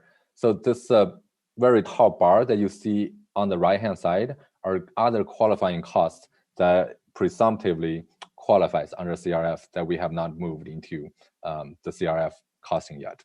So those are the what we have previously discussed, public health and public safety payroll, that for program reasons, we haven't moved into CRF, but we have those in reserve to move in. And we anticipate as part of the spend down of the CRF, we may end up with about 19.9, a little shy of $20 million in that category that we will be moving to fully utilize CRF. Is there any questions related with this? Okay. Hey, Jack, this is Roy. I'm very technical, and if you want to take it offline, you can. But with the OMB giving us until 12/31 of 21 to account for this money, and we have sub-recipients, obviously, that have to report to us. So sub-recipients, I presume their accountability will extend out as well. So we're not having to deal with all that right now. And these expenditures that you're showing us, are those all going to be expenditures that we think that we're going to make before the end of the fiscal year of 21? Or is this going to stretch simply because the feds have allowed us to report out until, as I understand it, 12/31? Thank you, I'm trying to Commissioner understand Roy. the timing of all this. Yes, that is an excellent question. So this is still based on the frame of December 30th. So these are all projected expenditures that's coming in, closing into the books as of December 30th. And then we'll go into a little bit of our plan of actions January through June. That information has been provided to you in multiple iterations, including a couple different programs that we're talking about. So, in summary, for this particular part, this $20 million extra that we're able to move in are actually, I just wanted to make it clear, are actually the qualified payroll cost that we're able to move in and then turn around and reprogram. I see Tanya may have a comment. Yeah, let's clarify what that 19 million is. That 19 million is qualifying payroll costs. What that means is that those are the costs Washington County has borne from payroll costs that staff have coded to COVID activities. I will say that that amount does not fully cover all of our COVID related payroll costs. And I would like to add, there is no extra. No. You've done a really great job, Jack, here in giving us a snapshot of where things stood dollar-wise by the end of the year versus a sense of what all those invoices are and the bookkeeping for the full build out. So all of the public health expenditures, the books are following. So all of the CRF funds, we heard from you earlier, are being expended. It's Absolutely. just the bookkeeping follow-up and all the billing. So there's no reprogramming, there's no extra. It's just following up on all that excellent due diligence that you and your staff do so well, in addition to with our partners. Thank you, Chair Harrington. That is definitely correct. We are anticipating to fully expend the CRF fund, and as of following our previous plan of December 30th timeline, all the programs that has rolled out as of December 30th. Although at the same time, we're fully recognizing the ongoing program needs. So you have heard from HHS about the public health limited duration program. It's a $16+ million program for 6 months. And then with the $14.5 million funding gap. So that's one area of funding need. And then we have collected county projected COOP cost in the next 6 months, which is amounts to about $2 million. And then there's also additional community needs from both a community service perspective as well as business assistance perspective. So we're definitely in the process of collecting all of that need and working on the funding plan. And what Jajit has provided earlier in this discussion is very helpful in our funding strategy, funding plan into the next 6 months, because as we're closing out CRF, we're actually walking into a new world of COVID response, is that we got to gather all of the various funding sources, no matter if it's FEMA, a new stimulus package, a new state program, county's discretionary resources. We will be working with your board actively and on that plan. So the I county would add, since you're talking about community need, it's even more complex now because as of December 6th to date, for the last 10 months, we've been in COVID and economic support, right? Response to the community spread and the effects of that. Now we have vaccination deployment on top of that.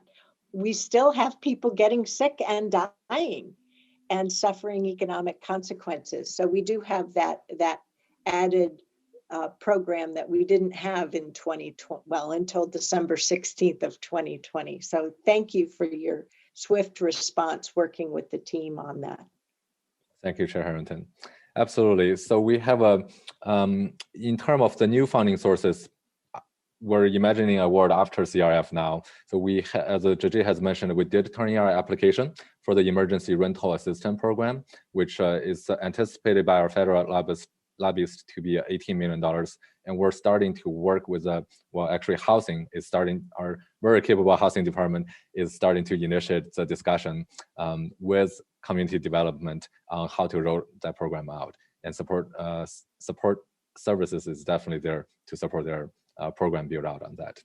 And then we also received funding from Intel, COPAC, received some commitment from Hillsborough and Beaverton, along with a little bit of county resources to support the ongoing operations of the BRCs. So that's another area of funding that the county has received to support some of the ongoing business need of that. That is at a reduced funding level of the previous BRC operations, but what we're hearing is that they are able to continue operation under this funding level. And then we also continue to navigate any other financing sources. Our very capable HHS team, especially public health, has been keeping their eyes out on any information coming out from the federal level, CDC, or from the state level, OHA. And then we're just not quite getting that clarity yet. There's a lot of money that's being out there, but there's not enough information about how the federal and the state are planning to roll them out. We won't be surprised that we will be involved as a county because we are the local public health agency here in Washington County. So we definitely anticipate some additional fundings coming our ways from federal, from state, from this stimulus package. We just don't have enough details of how that allocation is and how that breakdown is. Now, just as a reminder, since the beginning of COVID, our emergency management team has been the placeholder for all of the funding sources that's available for the community and that's available for Washington County. So we're continuing to keep that inventory. Actually, we have been focusing so much on the CRF funding. There were actually about 2,000 other funding sources, much smaller, but much more focused to vaccination, to the flu season preparation, to the housing needs that's in the community, which we have made a decision not to tap into because they have a little more performance time span. So this is actually the time where we're actually gathering all of that information, along with some new information, put it together as a funding plan for Washington County in the next 6 months and potentially even 18 months. So we're continuing to work with all departments that's involved with that and continue to make sure that plan stays up to speed with the new information. Next slide, please. So that concludes my presentation. And this last graphic that I have provided in the presentation is a graphic view that mimics allocation, but actually reflects the projected spending by funding areas, just for public information. And I'd be happy to answer any of your questions.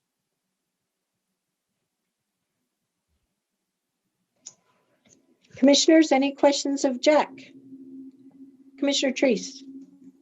I don't have a direct question, Jack. I just want to underscore my appreciation for all the work that you did at the end of the year and that you continue to do with your team, with Tanya, with the support that I see directly in the business recovery group. So thank you.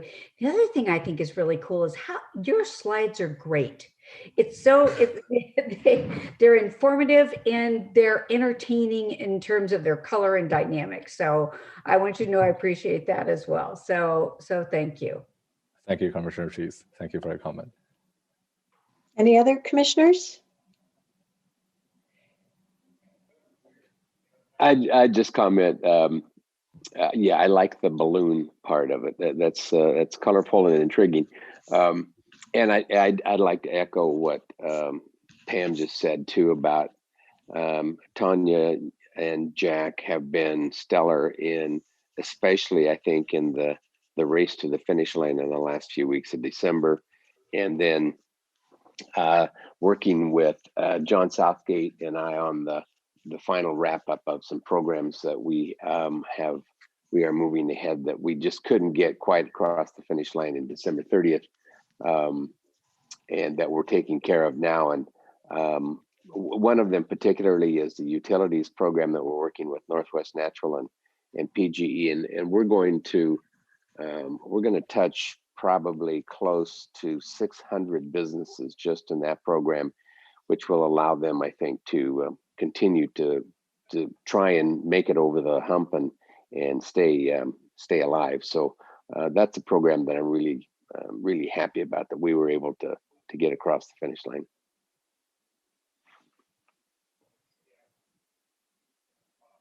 All right. Well, seeing no other commissioners jump in, I'll close with, I really appreciate, Ms. Angie, all of the work that your staff did on following through with the CRF, Coronavirus Relief Fund distribution, particularly with that December deadline. And you're able, it's nice that you have a little bit of a breather to follow up on all of that bookkeeping. But I know you're not resting on any laurels here, because of the need of, as soon as we have dollars, what I know of all of you, Jack, and the extensive Washington County team is you folks are at ready response. But I'm really glad that there's been a little bit of a pause, so to speak, a little bit of wiggle room with regard to those deadlines. But I will say, well, I just have two closing thoughts. I remember that the CARES Act provides multiple appropriations. The Coronavirus Relief Fund was just one, and CRF provided funds and responsibility to us as a county. And so that's what you've really dug into the details for us. But there were other appropriations that provided dollars to Washington County departments, such as public health, community development, and so forth. So I know that you have added work, Jack, in working with those departments to make sure they're following up on the provisions of deadlines and due diligence for those aspects of the CARES Act funding, let alone the opportunity of this recent December COVID stimulus and appropriations dollars. So thank you. I am incredibly grateful for all of your follow-up there and your expertise. The this time frame relief for CRF expenditures does make things a little complicated. The U.S. Treasury had not yet developed, according to Washington County's auditor, the contract auditor, financial auditor, the U.S. Treasury had not yet issued its rules for auditing the CRF dollars. And so that's affecting their ability to follow through on the Washington County CAFR, as well as moving forward with the audit committee work. So it's complicated isn't the right word. It's just unusual, but everyone is doing the best that they can. So, onward ho we go. At least it's more positive news here in 2021. And I really, hats off. I'm very grateful for all of the follow-up from Washington County, as well as Clean Water Services, in all of the support that they've put in place for the People Helping People program, as supported through the CRF program. So thank you very much. Thank you, Chair Harrington. Thank you, Commissioners. That brings us to the end of today's work session agenda. Are there any last minute updates, comments from commissioners or from leadership staff before we adjourn today's meeting? Nope. Okay, well, without further ado then, I will adjourn today's work session of Tuesday, January 12th. See you next week. Commissioners, we'll see you next week.